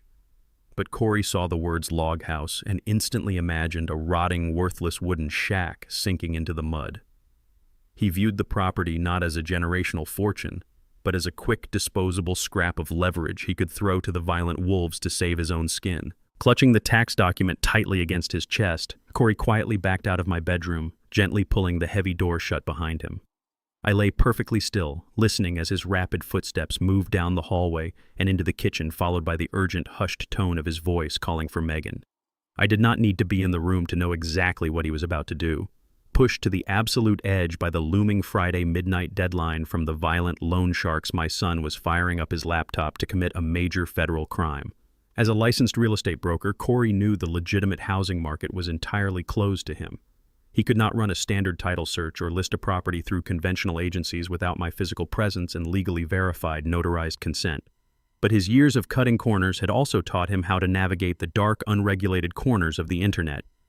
He logged onto a shady peer-to-peer black market real estate forum, a digital Wild West where desperate sellers liquidated distressed assets to anonymous cash buyers looking for off-the-books transactions. He quickly drafted a fraudulent listing for the Lake Superior cabin. Convinced it was just a dilapidated shack in the middle of absolutely nowhere, he priced it for a ridiculously low fast cash buyout of exactly $10,000. He figured 10 grand would be just enough physical cash to hand over to the mob enforcers, a desperate down payment to buy him and Megan a few more days to breathe and figure out a larger scam to steal my primary home. With a few frantic keystrokes, Corey uploaded the tax bill as proof of ownership. When the unregulated platform prompted him for a transfer of deed authorization, he did not hesitate for a single second. He digitally forged my legal signature, attaching the completely void medical power of attorney document he had forced me to sign at the dinner table as his supposed proof of executive control. He packaged the entire fraudulent transaction, pressed submit, and sent the illegal listing out into the digital void. He was committing textbook wire fraud and interstate real estate fraud, utilizing electronic communications to illegally sell an asset across state lines that he absolutely did not own. He was crossing a severe legal boundary that carried mandatory federal prison time, completely blinded by his own frantic need to survive the weekend. I remained in my bed, staring up at the dark ceiling, patiently waiting as the clock ticked past midnight. In the kitchen, the soft, distinct chime of an incoming email notification pierced the quiet house. Then a sudden explosive burst of manic laughter erupted from down the hall. It was Corey. His laughter grew louder, echoing with the unhinged, euphoric relief of a man who firmly believed he had just cheated death. An anonymous buyer on the dark web forum had taken the bait immediately. The $10,000 had been instantly wired into Corey's untraceable offshore account, no questions asked, no legal hurdles crossed. I could hear Megan crying tears of joy, praising his brilliance, telling him that he had just saved their lives from the syndicate enforcers. Corey loudly boasted about his own genius, bragging about how easily he had outsmarted his senile father, bypassed the strict banking regulations, and liquidated the useless, rotting cabin in the woods to secure their future. He was entirely convinced that he was the smartest person in the room, a master manipulator who had just pulled off the perfect victimless crime right under my nose. He laughed again, a harsh, arrogant sound that reverberated through the floorboards. He truly believed he had beaten the system and walked away totally victorious. But he had absolutely no idea who was actually sitting on the other end of that digital transaction. He had no idea that his $10,000 lifeline was actually the final unbreakable nail in his own coffin, firmly hammered in by the very people he thought he had just defeated. Corey's manic laughter echoed down the dark hallway, the sound of a desperate man who firmly believed he had just pulled off the perfect digital heist. He thought he had successfully liquidated my property to a shadowy, anonymous criminal on the dark web, bypassing all legal hurdles to save his own skin. He was completely oblivious to the fact that the buyer on the other end of that glowing computer screen was not a black market scavenger. The buyer was Arthur Harrington. Earlier that evening, my seasoned predatory lawyer had set up a heavily encrypted, untraceable shell corporation specifically designed to monitor those unregulated peer-to-peer real estate forums. We knew Corey would eventually search for a quick illegal cash grab when the walls closed in and the mob deadline approached. Harrington had been watching the digital wire the entire night, waiting patiently for my son to make his fatal, arrogant move. When Corey uploaded that forged document along with the tax bill for the Lake Superior property, Harrington's shell corporation instantly accepted the transaction and wired the $10,000. Corey thought he had outsmarted the banks, the legal system, and his senile old father. Instead, he had just willingly handed a veteran attorney absolute, irrefutable digital proof of his crimes. As I lay in the dark listening to them celebrate their supposed victory, I mentally reviewed the precise legal traps Harrington and I had so carefully constructed. Real estate fraud is a serious offense on its own, but Corey had not just forged my signature on a piece of paper in a local office. By utilizing an internet platform to broadcast a fraudulent property listing and electronically accepting $10,000 across state lines, he had intentionally triggered the unforgiving jurisdiction of the federal government. He had committed textbook federal wire fraud. Furthermore, by attaching the voided medical power of attorney as his proof of executive control to transfer a property deed he absolutely did not own, he committed title fraud. These were not minor civil infractions or messy family disputes that could be brushed away with a tearful apology to a sympathetic local judge. These were severe mandatory minimum federal felonies.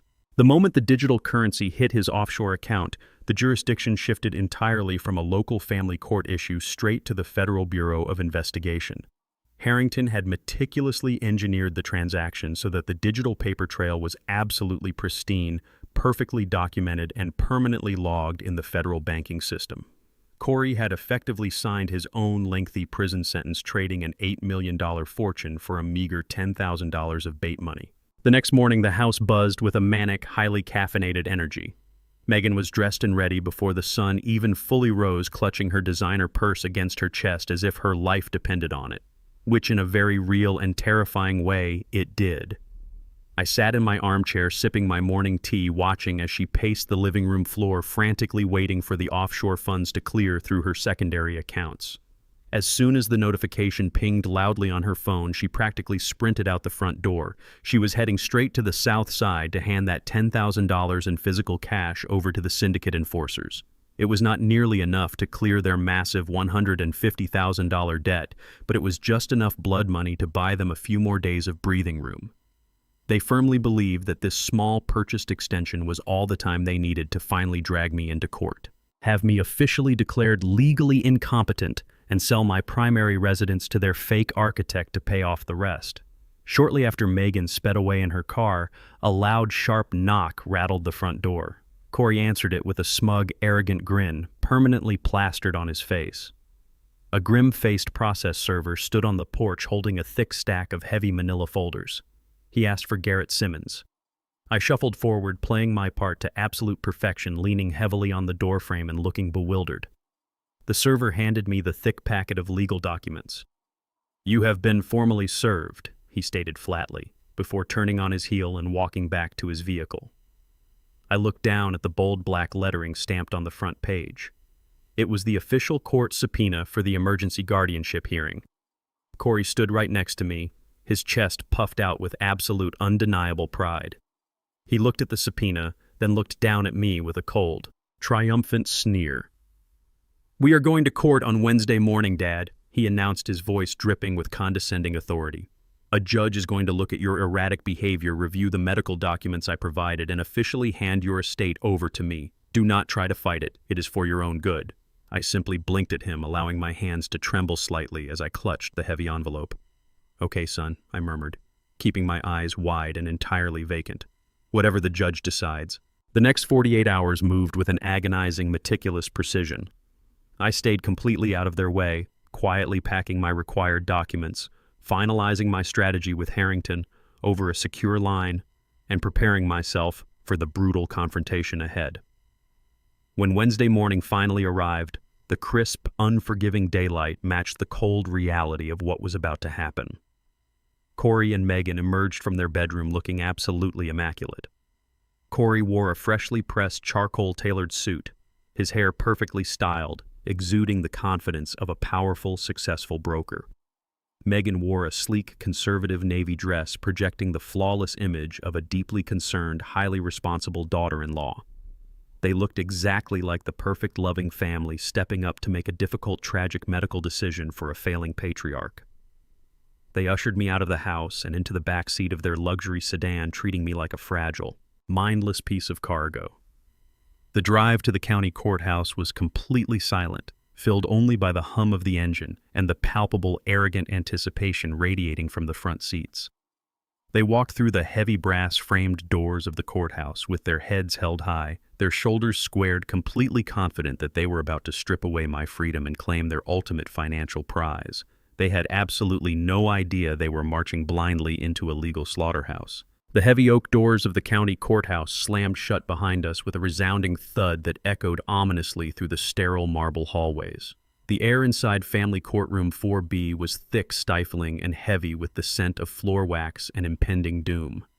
I was guided to the respondents' table by Corey and Megan, who flanked me closely like two prison guards masquerading as devoted caretakers.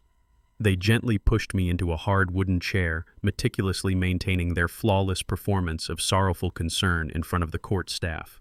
I kept my head bowed, my shoulders hunched, letting my hands rest limply on the polished defense table. Out of the corner of my eye, I casually scanned the gallery behind the wooden railing. Sitting in the second row, dressed in immaculate designer winter coats, were Richard and Patricia. Megan's parents had actually shown up to watch the slaughter firsthand. Richard caught my gaze and offered a slow, incredibly smug smirk. Crossing his arms over his chest in absolute triumph, he leaned over and whispered something to Patricia, who let out a soft, condescending laugh.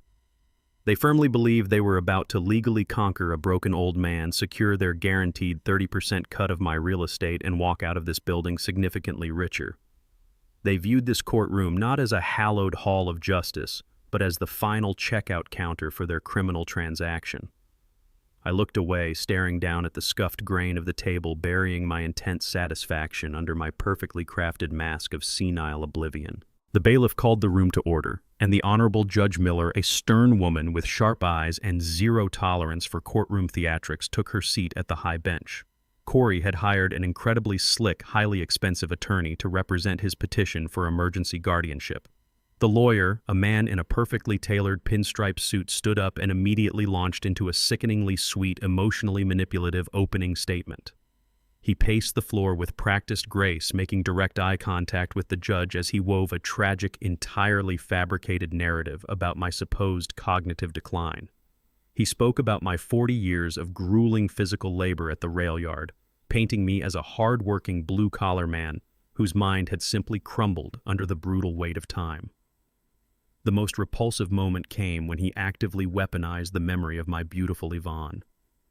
He told the judge that the tragic loss of my wife had fundamentally broken my spirit, spiraling me into a deep, incurable paranoia that made me a profound danger to my own well-being.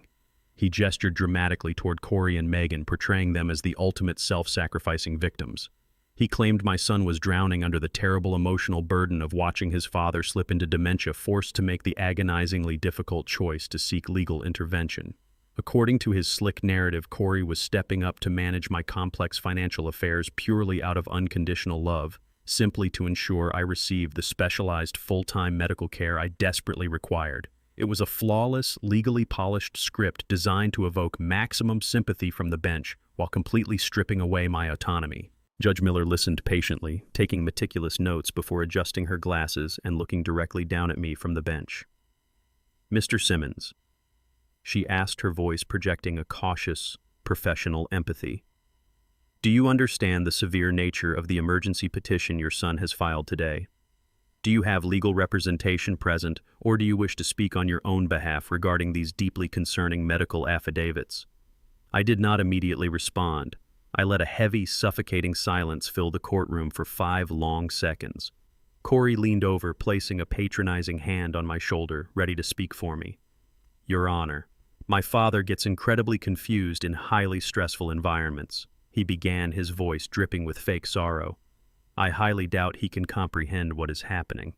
I shrugged Corey's hand off my shoulder with a sharp, forceful movement that made him physically recoil. I placed my hands flat on the defense table and slowly pushed myself up. I did not lean on the table for support. I did not shake. I rolled my shoulders back, straightened my spine to my full height, and lifted my chin. The fragile, hunched old man vanished instantly, replaced by a man who had spent 4 decades moving heavy freight and surviving the harshest winters. I took a slow, deliberate breath, drawing the attention of every single person in the room. When I spoke, my voice did not waver.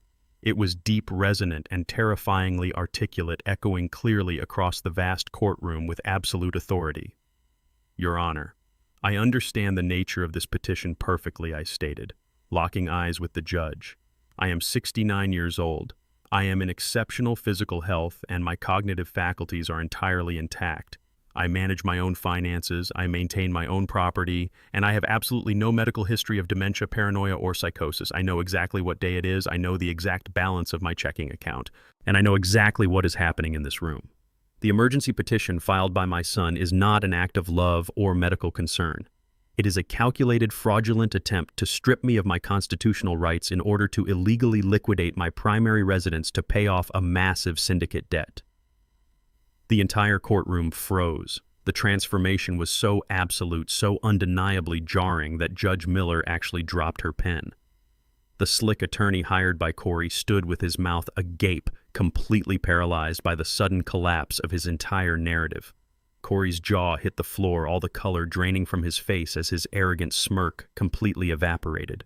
Megan gasped audibly from the petitioner's table, gripping the edge of the wood so hard her knuckles turned stark white. In the gallery, Richard and Patricia sat up completely straight, their smug superiority instantly turning to rigid, wide-eyed panic. Corey scrambled to his feet wildly, waving his hands, knocking his chair backward. "Your Honor!" he shouted, his voice cracking with sheer desperation and rising pitch. "Do not listen to him. This is a temporary lucid moment. The medical documents clearly state he suffers from severe delusions and aggressive paranoia. He is proving my exact point right now by inventing these crazy stories about debts and syndicates. Please, you have to look at the paperwork." Judge Miller slammed her wooden gavel down hard, instantly silencing Corey's frantic outburst. "Mr. Simmons," the judge said, looking directly at my son with a sudden, deeply suspicious glare before turning her sharp eyes back to me. "Sir, you speak with remarkable clarity, but this court is looking at sworn medical affidavits signed by a physician declaring you unfit. The court relies on documented evidence, not just eloquent speeches. Do you possess any verifiable material proof to counter the specific medical and behavioral claims your son has officially submitted under penalty of perjury?" At that exact moment, the heavy wooden doors at the back of the courtroom swung open with a loud, commanding thud. Arthur Harrington strode down the center aisle, his expensive leather shoes clicking rhythmically against the marble floor. His presence demanded absolute, instantaneous respect. He walked straight past the panicked, whispering gallery, completely ignoring Richard and Patricia's horrified stares, and stopped directly beside my table. "Your Honor." Harrington announced, his booming, gravelly voice echoing with veteran authority. "My name is Arthur Harrington, retained legal counsel for Mr. Garrett Simmons." He placed his sleek black leather briefcase onto the defense table and unclasped the twin brass locks with a sharp, echoing snap. "I apologize for my slight delay," Harrington continued, reaching into the briefcase and retrieving a small metallic object.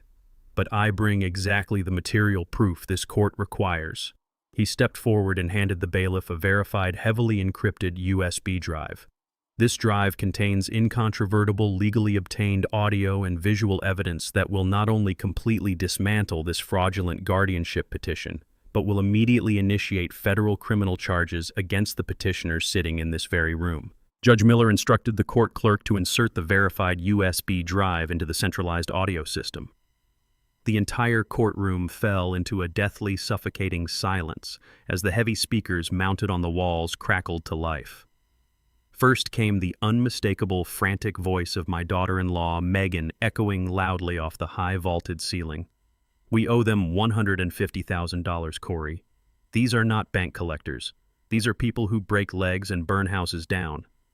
Then came Corey's chilling, calculated reply. "The doctor told me that with the right medication, his grief could look a lot like senile dementia. We start slipping the sedatives into his coffee tomorrow." A collective gasp rippled through the packed gallery. Corey slumped heavily into his hard wooden chair, his face completely devoid of blood, his eyes wide with absolute horror. But Arthur Harrington was not finished. He signaled the clerk, and the next file played, capturing the slick, arrogant voice of Vance, the black market appraiser who had strutted through my living room.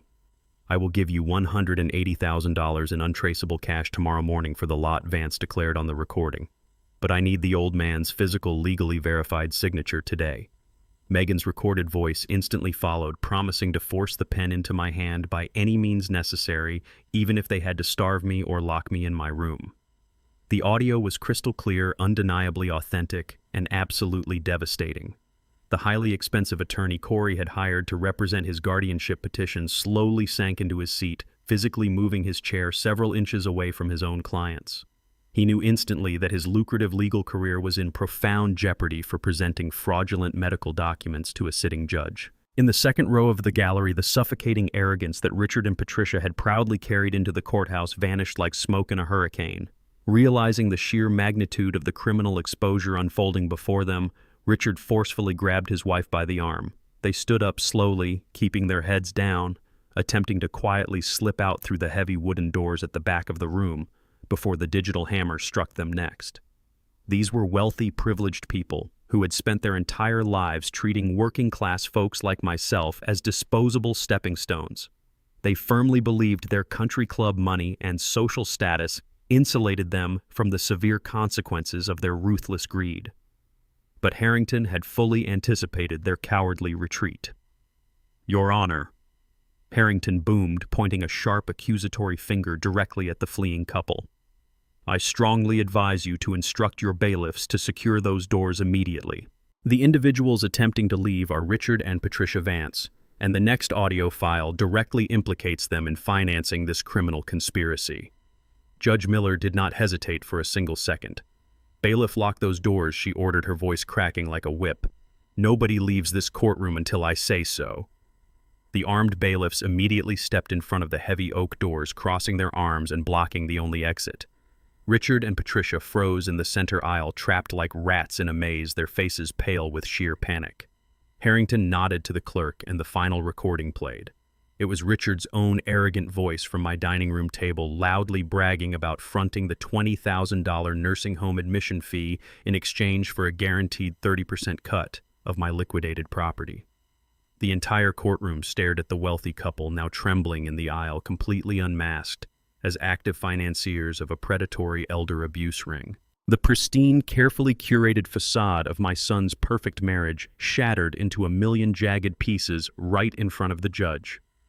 Faced with undeniable proof of multiple federal felonies and the terrifying prospect of decades in prison, their so-called unconditional love dissolved instantly into sheer feral self-preservation. Corey leaped to his feet, knocking his chair over, and pointed a trembling accusatory finger directly at his wife. "I did not want to do this," Corey screamed, his voice cracking with hysterical panic. "She forced me into it. She embezzled money from a dark web syndicate to fund her massive luxury shopping addiction. The loan sharks threatened to kill us both if we did not pay them by Friday midnight. She was the one who bought the high-dose sedatives. She was the one who planned the forced eviction. I was just trying to protect my family from getting murdered by criminals." Megan shot out of her chair like a coiled spring, her face contorted with absolute, unhinged fury. She slammed her hands onto the defense table and shrieked back at him with pure venom. "Do not you dare put this all on me, you pathetic coward. You are a chronic, irredeemable gambling addict. You lost your real estate broker license 6 months ago and blew through our entire life savings betting on illegal sports lines. You are the one who forged your own father's signature on that dark web real estate forum last night. You are the one who illegally sold his assets online to cover your massive losses." The entire courtroom watched in stunned, horrified silence as the two conspirators viciously tore each other apart under oath. They exposed every single dirty secret they had kept hidden behind their expensive suits and tailored dresses. Megan confessed to the court that Corey had explicitly orchestrated the fake psychiatric evaluation because his mob debt was far larger than he had originally admitted. Corey screamed back that Megan's parents had eagerly bankrolled the entire operation because they were secretly bankrupt and desperate for the 30% cut of my real estate to save their own sinking lifestyle. They were screaming, cursing, and aggressively throwing each other under the proverbial bus, completely forgetting that every single word leaving their mouths was being meticulously transcribed by the diligent court reporter. Judge Miller slammed her wooden gavel down repeatedly, the sharp cracks echoing like gunfire over their hysterical shouting. Order, she bellowed, her face turning crimson with absolute judicial outrage. "I will have order in my courtroom immediately, or I will hold you both in criminal contempt and throw you in holding cells right now." The threat of immediate jail time finally silenced them. Corey and Megan collapsed back into their chairs, both hyperventilating, their designer clothes rumpled and their polished images completely destroyed. They sat inches apart but looked at each other with pure, unadulterated hatred.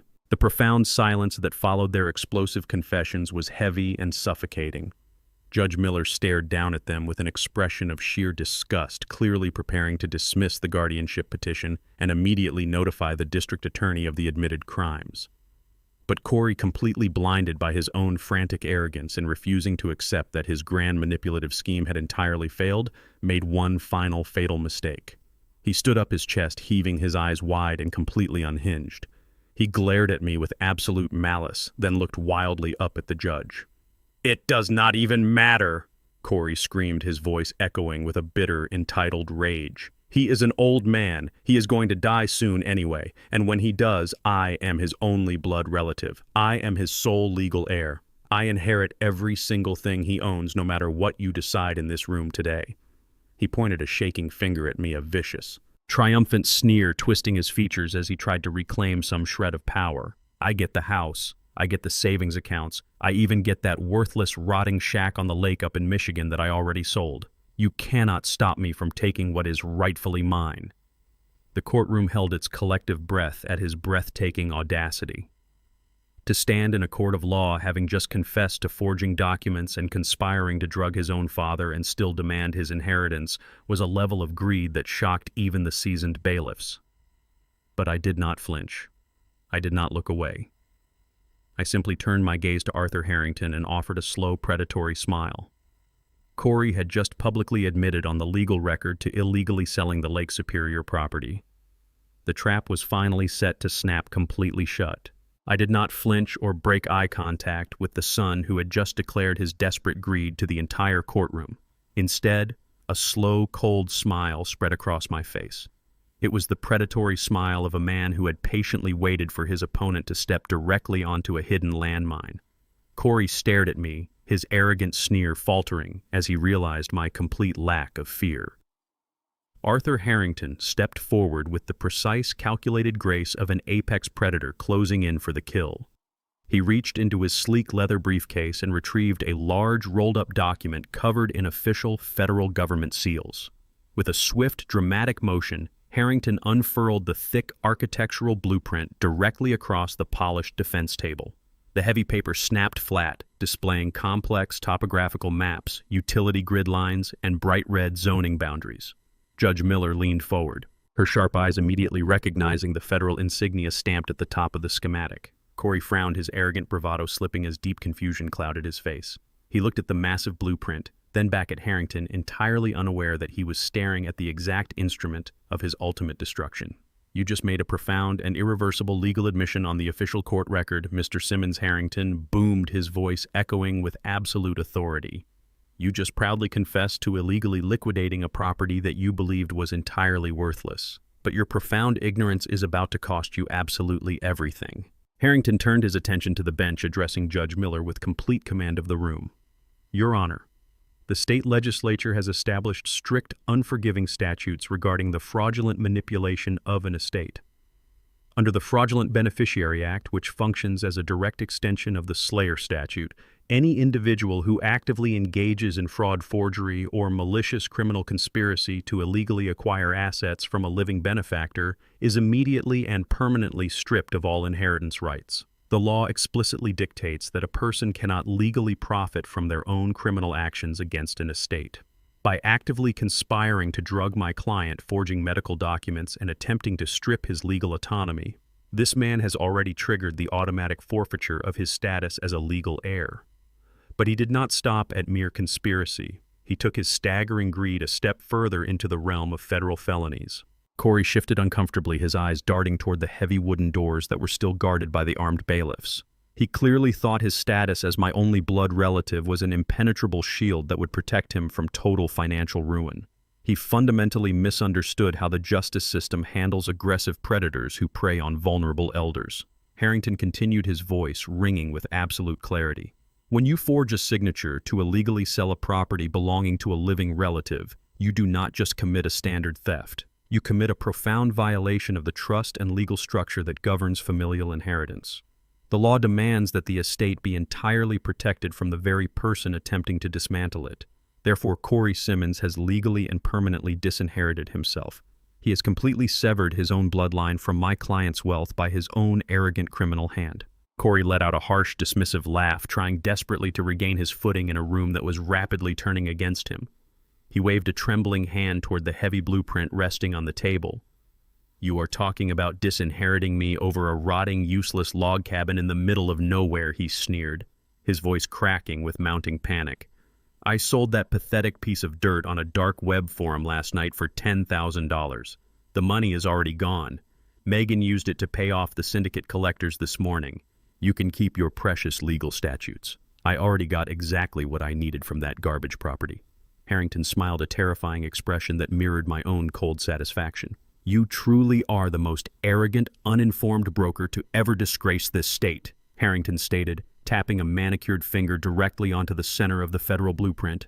"That pathetic piece of dirt you illegally sold for $10,000 sits directly on the primary connection grid for a massive federally approved commercial wind energy project. The Energy Consortium has been aggressively trying to secure that exact acreage for over 2 years. My client inherited that property free and clear from his late brother just a few days ago, and the finalized government-backed buyout offer for that specific parcel of land is a guaranteed $8 million in cash." A collective gasp violently ripped through the entire courtroom. The silence that followed was so profound, so absolute, that you could hear the buzzing of the fluorescent lights overhead. Corey stopped breathing entirely. His eyes bulged out of his head, staring at the blueprint as if it had just burst into actual flames. He opened his mouth to speak, but only a raspy, choking sound emerged. Megan, sitting at the petitioner's table, let out a piercing, horrified shriek that echoed off the high ceiling. "You sold an $8 million property for $10,000? She screamed, her voice cracking with sheer, unadulterated madness. "You gave away our entire fortune for pennies, you absolute idiot." Corey swayed on his feet, his hands gripping the edge of the table to keep from collapsing. He had thrown away generational wealth, an $8 million empire, all to secure a meager $10,000 of bait money to pay off violent loan sharks. And he had committed federal wire fraud to do it. Harrington did not let up. He delivered the final crushing blow with clinical, devastating precision. "Because you utilized an interstate electronic platform to conduct that fraudulent transaction, you committed federal wire fraud. And the anonymous buyer who eagerly wired you those funds last night was not a dark web scavenger. It was my heavily encrypted, legally registered shell corporation. We have the complete, untraceable digital footprint of your crime securely logged with the federal banking authorities. You did not outsmart anyone, Corey. You simply documented your own federal felony and handed the physical evidence directly to the prosecution." The remaining color completely drained from Corey's face, leaving him looking like a hollow walking corpse. The sheer gravity of his catastrophic mistake crashed down upon his shoulders with the weight of a collapsing skyscraper. He had sacrificed his family, betrayed his father, and committed severe felonies to secure his inheritance, only to discover he had just manually incinerated an $8 million fortune. His knees buckled under the immense psychological pressure. He collapsed heavily onto the hard marble floor of the courtroom, his hands clutching his head as a guttural, agonizing sob tore from his throat. It was the sound of a man who realized his life was entirely over. Megan was weeping hysterically, burying her face in her hands as her wealthy parents watched from the gallery in stunned, paralyzed horror. Judge Miller surveyed the wreckage of the conspirators with absolute disgust, raising her gavel to formally dismiss the fraudulent guardianship petition and order the bailiffs to take them into state custody. But before the wooden gavel could strike the sounding block, the heavy oak doors at the back of the courtroom swung open with a commanding, authoritative force. The armed bailiffs stepped aside immediately. 2 tall individuals wearing dark, immaculate suits and stern expressions marched straight down the center aisle, their golden badges gleaming brightly under the harsh courtroom lights. They bypassed the whispering gallery and walked directly toward the defense table. The Federal Bureau of Investigation had officially arrived, and they were not here to negotiate. The 2 federal agents moved with a swift, synchronized efficiency that instantly drained the remaining oxygen from the courtroom. They bypassed the wooden partition, their polished shoes echoing sharply against the marble floor, and stepped directly up to the petitioner's table. The lead agent, a tall man with a chiseled jaw and cold, unblinking eyes, pulled a pair of heavy steel handcuffs from his tactical belt. "Corey Simmons," he announced, his voice slicing through the heavy silence like a razor blade. You are under arrest for federal wire fraud, interstate title fraud, and conspiracy to commit elder abuse. You have the right to remain silent." The sharp metallic click of the steel cuffs locking tightly around my son's wrists was the most definitive sound I had ever heard. It sounded like the heavy drop of a guillotine. Megan let out a piercing, guttural shriek as the second agent grabbed her arms, twisting them firmly behind her back to secure her own restraints. She thrashed wildly against the wood of the table, her perfectly styled hair falling into her face, her designer dress twisting as she fought a battle she had already entirely lost. "Dad," she screamed, turning her frantic, tear-streaked face toward the gallery. "Dad, do something. Call the bank. Post the bail right now. We cannot go to jail." Richard jumped to his feet, his face flushed a dark, angry crimson, reaching into his tailored cashmere coat for his phone. But before he could take a single step toward the aisle, Judge Miller slammed her gavel down with a deafening crack. "Bailiffs, detain those two individuals in the second row," she ordered, pointing her wooden mallet directly at Richard and Patricia. "They have just been implicated on the official court record as financial co-conspirators in a criminal fraud operation. You will hold them in custody until the district attorney can formally process their accessory charges." Richard froze, the color draining from his face as two heavily armed court bailiffs marched up the aisle and forcefully grabbed him and his wife by their arms. Patricia began to hyperventilate, sobbing hysterically as the reality of a holding cell completely shattered her affluent country club illusion. I stood perfectly still behind the defense table, watching the chaotic, spectacular downfall of my entire family. A younger version of myself, the naive, hard-working father who had sacrificed his bones and his youth for that boy, might have felt a profound, agonizing sorrow watching his only child being dragged away in chains.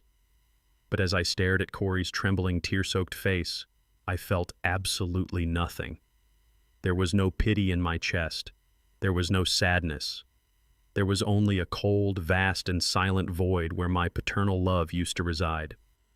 The emotional umbilical cord tying me to my son had not been severed today in this courtroom. It had not been cut when I overheard them plotting in the kitchen, nor when I discovered the forced lock on my private desk.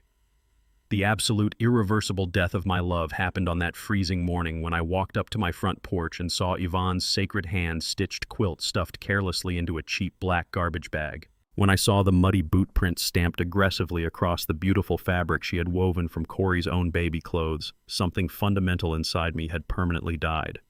They had treated the physical manifestation of my late wife's pure, unconditional love like worthless debris. They had attempted to erase 40 years of a beautiful, honorable marriage just to clear space for a predatory real estate transaction. In that exact moment, on the frost-covered concrete, Corey stopped being my flesh and blood. He became nothing more than a dangerous, greedy parasite that had attached itself to my life. As I watched the federal agents read him his rights, I did not see a son heading to a federal penitentiary. I simply saw a criminal finally receiving the exact consequences he had aggressively courted. The universe was balancing its scales, and I was merely a calm, detached witness to the execution of pure justice. The reality of his absolute destruction finally crashed down onto Corey. He was not just going to federal prison. He was going to prison while owing $140,000 to a violent underground crime syndicate. He had no house to sell, no $8 million wind farm to inherit, and no wealthy in-laws left to bail him out. He was entirely stripped of his assets, his freedom, and his future. The mob would easily find him inside a federal facility, and they would extract their pound of flesh without hesitation. A primal, suffocating terror took over his entire body. As the federal agent yanked him up by his bicep to lead him away, Corey aggressively threw his weight forward, breaking free from the agent's grip for just a fraction of a second. He dropped heavily to his knees, the expensive fabric of his tailored trousers tearing loudly against the hard marble floor. He scrambled frantically toward my side of the table, wrapping his cuffed hands around my pant leg, gripping the fabric with the desperate white-knuckled strength of a drowning man. "Dad," he sobbed, his voice cracking into a pathetic, high-pitched wail. "Dad, please, you have to stop this. You have to tell them it was a misunderstanding. I am your son. I am your only boy. You cannot let them take me to a cage. They are going to kill me in there, Dad. You know the people I owe money to. They will find me. Please, I am begging you. Mom would not want this. Mom would never want to see me locked away like an animal. You have to forgive me." He invoked Yvonne's name, attempting to use the memory of the woman whose belongings he had just thrown into the trash as a final desperate emotional weapon. It was the ultimate insult, the final confirmation of his irredeemable, toxic nature. I did not step back. I did not try to pull my leg away from his frantic, sweaty grip. I stood tall, looking down at the weeping, broken man kneeling on the floor of the courtroom. The entire room fell dead silent, the judge, the lawyers, the federal agents all pausing to watch the final interaction between a betrayed father and his criminal son. I looked directly into Corey's wide, terrified eyes. My voice was low, steady, and entirely devoid of any human warmth. It carried the absolute freezing finality of a heavy steel door slamming shut forever. "Do not you dare speak her name," I said, every syllable dripping with cold, measured venom. "Your mother raised a man with honor. I do not know what you are. You want forgiveness. You want the unconditional protection of a father." I leaned down slightly, bringing my face closer to his so he could see the total, absolute emptiness in my eyes. "Fatherhood died the morning you handed me that blue pill." The words struck him with the force of a physical blow. The last desperate glimmer of hope completely extinguished in his eyes, replaced by a hollow, paralyzing despair. He released his grip on my pant leg, his cuffed hands falling limply to the marble floor. He realized finally and absolutely that his greatest safety net was gone forever. There would be no rescue, no financial bailout, and no parental mercy. He was entirely on his own. The lead federal agent stepped forward immediately, grabbing Corey roughly by the back of his suit collar and hauling him to his feet. "Let us go," the agent commanded, pushing him firmly toward the heavy oak doors at the back of the courtroom. Megan was already being dragged down the center aisle, sobbing incoherently as she passed her own parents who were being actively handcuffed by the court bailiffs. It was a complete systematic eradication of an entire network of greed. I did not wait to watch them exit. I turned my back on the pathetic scene, adjusting the collar of my heavy winter coat. Arthur Harrington stood beside me, snapping his black leather briefcase shut with a sharp, satisfying click. He offered me a firm, respectful nod. I returned the gesture, my spine perfectly straight, my head held high. Together we turned and walked down the side aisle, bypassing the chaos entirely. We stepped out of the courtroom and into the quiet, brightly lit marble hallway. The heavy doors closed firmly behind us, muffling the frantic screams of the son I had left behind. I was leaving him to the federal justice system, to the cold reality of a prison cell, and to the inevitable, terrifying wrath of the syndicate he still owed. My hands were perfectly steady, my conscience completely clear, and for the first time in 5 years, I took a deep, liberating breath of truly free air. 6 months have passed since the heavy oak doors of the county courthouse closed behind me, sealing the fate of the people who tried to destroy my life. The air up here in northern Michigan is entirely different from the suffocating smog of the city. It is pure, sharp, and unforgivingly cold. I stand on the sprawling wooden deck of my brother Ellis' log cabin, zipping my heavy fleece jacket against the biting wind. Before me lies the absolute majestic expanse of Lake Superior. The water is a deep churning iron gray capped with fierce white crests that violently crash against the rocky shoreline. It is an ocean disguised as a lake, wildly untamed and beautifully brutal. Far off in the distance, dotting the massive ridges of the landscape, the sleek towering white pillars of the newly constructed wind turbines slowly turn in the freezing breeze. Those massive blades represent the $8 million legacy my brother secured for me, the exact fortune my son blindly threw away for pennies. I take a deep breath of the freezing pine-scented air, letting the sheer, magnificent isolation of this place wash over me. The deafening silence of the wilderness is a stark, welcome contrast to the hysterical screaming and courtroom chaos that defined my departure from the city. Up here, surrounded by ancient pines and crashing waves, the world feels vast, clean, and completely reborn. I turn my back on the icy waters and step inside the warm, dimly lit sanctuary of the log cabin. The interior of the cabin is heavily insulated, smelling richly of cedar wood and the slow-burning oak logs in the massive stone fireplace. I walk over to the heavy kitchen island and pour myself a cup of dark roast coffee. A lot has changed in the short span of 6 months. The federal justice system moves with a terrifying, crushing efficiency when presented with irrefutable digital evidence of interstate wire fraud. Corey was formally sentenced to 5 hard years in a federal penitentiary. His arrogant broker facade completely shattered the moment the judge handed down his mandatory minimum. Megan received a much harsher sentence of 8 years, severely penalized for her documented history of massive embezzlement, orchestrating the fake medical evaluations, and her direct financial ties to a violent, organized crime syndicate. Her wealthy, arrogant parents did not escape the legal bloodbath.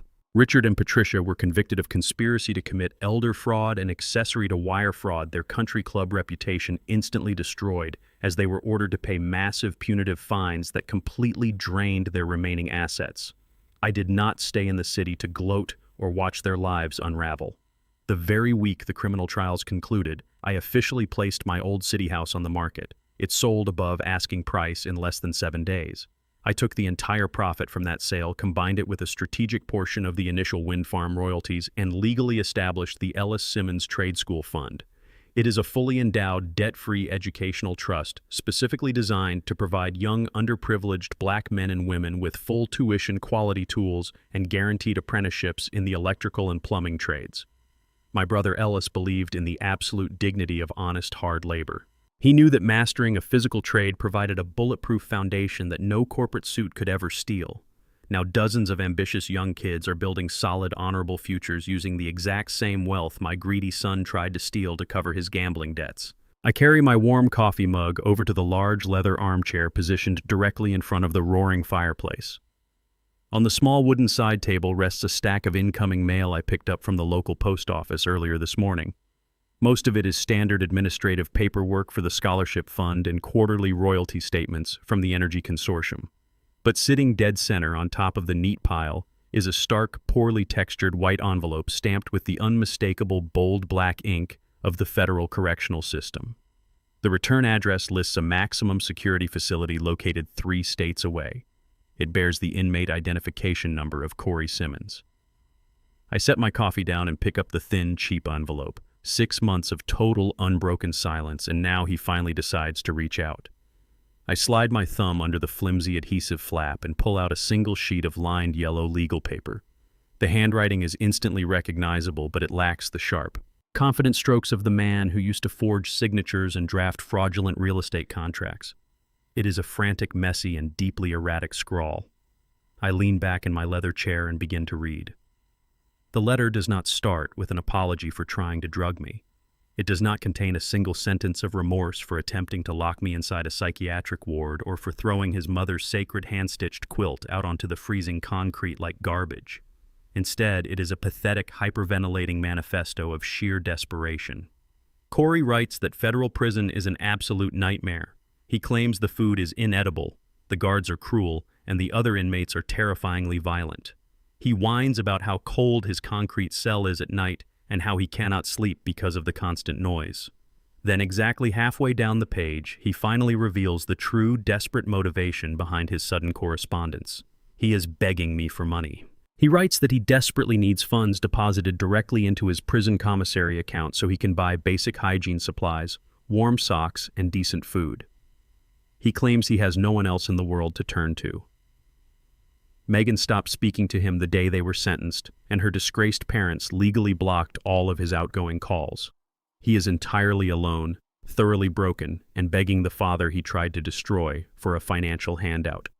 He ends the letter by cynically manipulating my memory, writing that a good father would never leave his only son to suffer and starve in a concrete cage. He actually has the breathtaking audacity to ask me for a second chance, pleading for just a few $100s a month to make his miserable incarceration slightly more bearable. He promises that when he gets out in 5 years, he will be a better man and make me proud. He thinks I am still the same exhausted, overly forgiving old man who worked double shifts at the rail yard to buy his tailored suits. He thinks the paternal bond is an endless, unconditional bank account he can tap into whenever he is in trouble. I read the final pathetic sentence of his letter, my face perfectly still, my breathing completely even. I do not feel a single drop of sorrow. I do not feel a fleeting pang of guilt or a sudden urge to rescue the boy I once loved. I sit in the heavy leather armchair listening to the sharp, aggressive crackle of the burning oak logs in the stone fireplace, feeling absolutely nothing but a vast, liberating emptiness.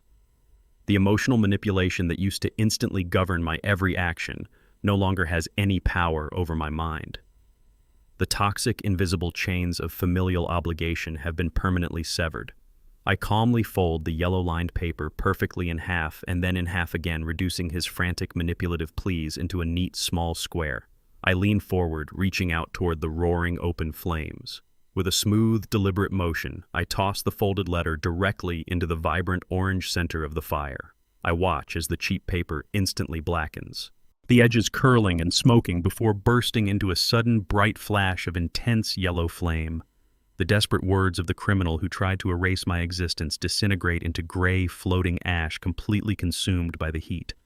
The ash rises slowly up the stone chimney, carried away by the draft, leaving absolutely no trace behind.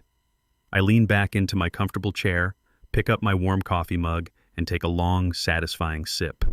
The past is completely incinerated, but the future is just beginning to take shape. I finish the last few drops of my dark roast coffee, set the empty ceramic mug on the heavy granite kitchen island, and grab my thick leather gloves from the rustic entryway table. The heavy wooden door of the log cabin shuts securely behind me, locking with a solid, satisfying mechanical click that echoes through the quiet woods. Stepping out onto the sprawling front porch, the freezing morning air hits my face, instantly waking up every nerve ending in my body. The sky above Lake Superior is a brilliant, cloudless, piercing shade of blue that you simply never see in the polluted city. I walk down the sturdy wooden steps, the morning frost crunching satisfyingly beneath the heavy rubber soles of my boots. Sitting proudly in the gravel driveway is my brand new, fully loaded, heavy-duty pickup truck. It gleams under the bright winter sun, its deep metallic blue paint perfectly spotless against the snowy backdrop. For decades, I drove a rusted-out 15-year-old beater that rattled violently over every pothole, carefully nursing a failing transmission so I could funnel every spare dollar into Corey's expensive real estate courses. I never complained because I was told a good father is supposed to sacrifice his ultimate comfort for his child's financial success. But those days of blind, unappreciated martyrdom are permanently over. I reach into my heavy coat pocket, press the remote starter, and listen to the powerful, deep rumble of the engine roaring to life.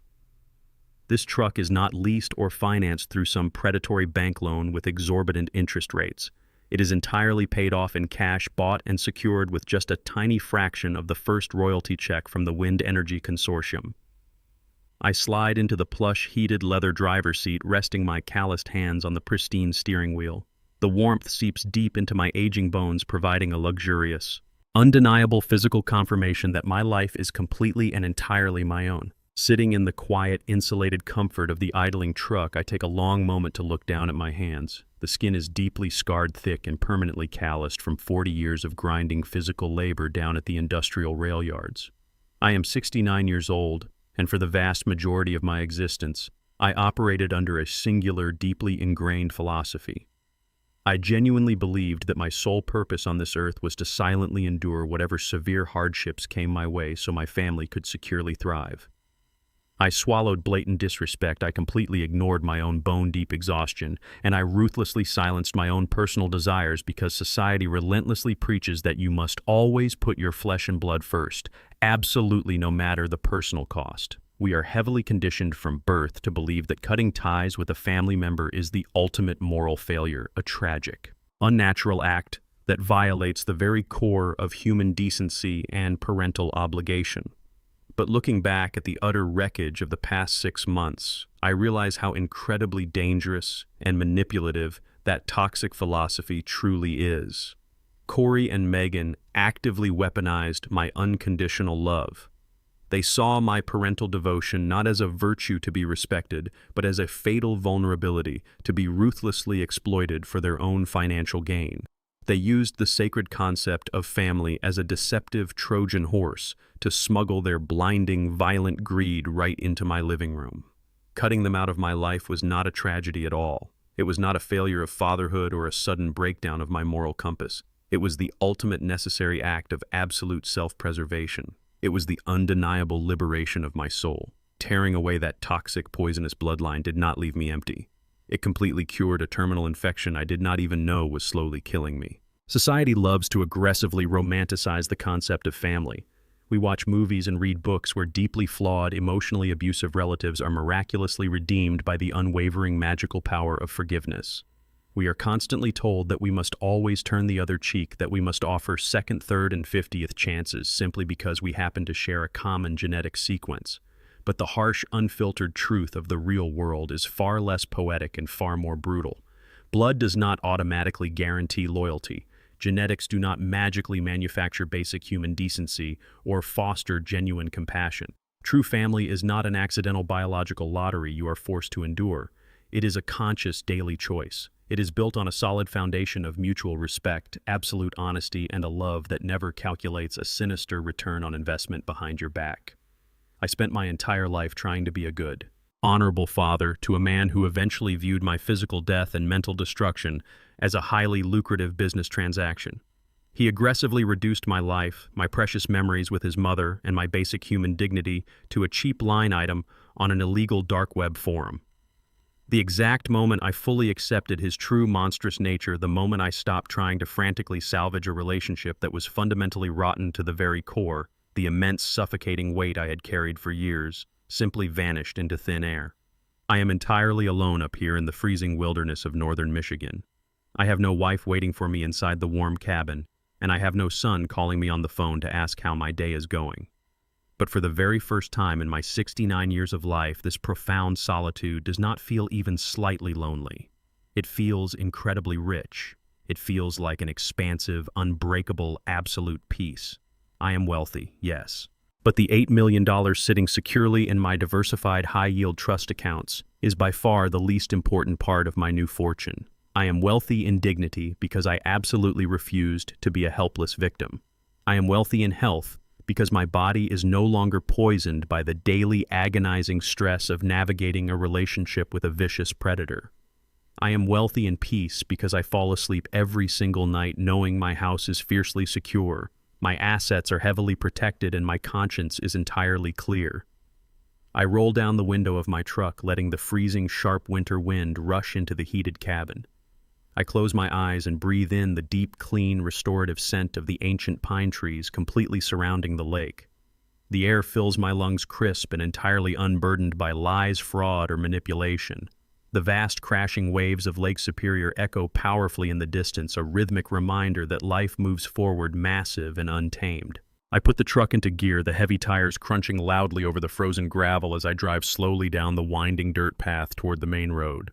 I am driving toward a future that belongs to absolutely nobody but myself. People will constantly try to guilt you into maintaining hostile relationships that quietly destroy your mental and physical health. They will eagerly spout tired ancient cliches to somehow justify accepting horrific emotional and financial abuse from the exact people who are supposed to fiercely protect you. If anyone ever looks you in the eye and aggressively tells you that blood is thicker than water, you look them right back with absolute confidence and remind them that some water is fatally poisoned. And I would much rather go thirsty for the rest of my natural life than willingly drink from a poisoned well. Do not ever apologize for aggressively protecting your peace, your hard-earned dignity, and your own life. You owe absolute unwavering loyalty to yourself long before you owe it to anyone who simply shares your last name. Thank you all for listening to my story today. It has been a long, brutal, and terrifying journey. But sharing it with this incredible community has reminded me that none of us are truly fighting these difficult battles alone. Please let me know in the comments section exactly which city and state you are watching from today. I read every single one of your messages, and it brings me incredible joy to see exactly how far this powerful message of survival has traveled across the world. A massive heartfelt thank you to everyone who sent a super chat during this broadcast. Your incredible generosity helps me continue to share these important life lessons and keep this channel going strong for years to come. Remember to fiercely protect your peace, always trust your initial instincts, and never let anyone diminish your inherent worth. I will see you in the next video. Stay safe, stay incredibly strong, and always remember to demand the respect you absolutely deserve. Here is an additional lesson learned and a call to action CT. A sentence written in English tailored to fit the established blueprint of the story. Another profound lesson I learned is that silence should never be mistaken for weakness or compliance.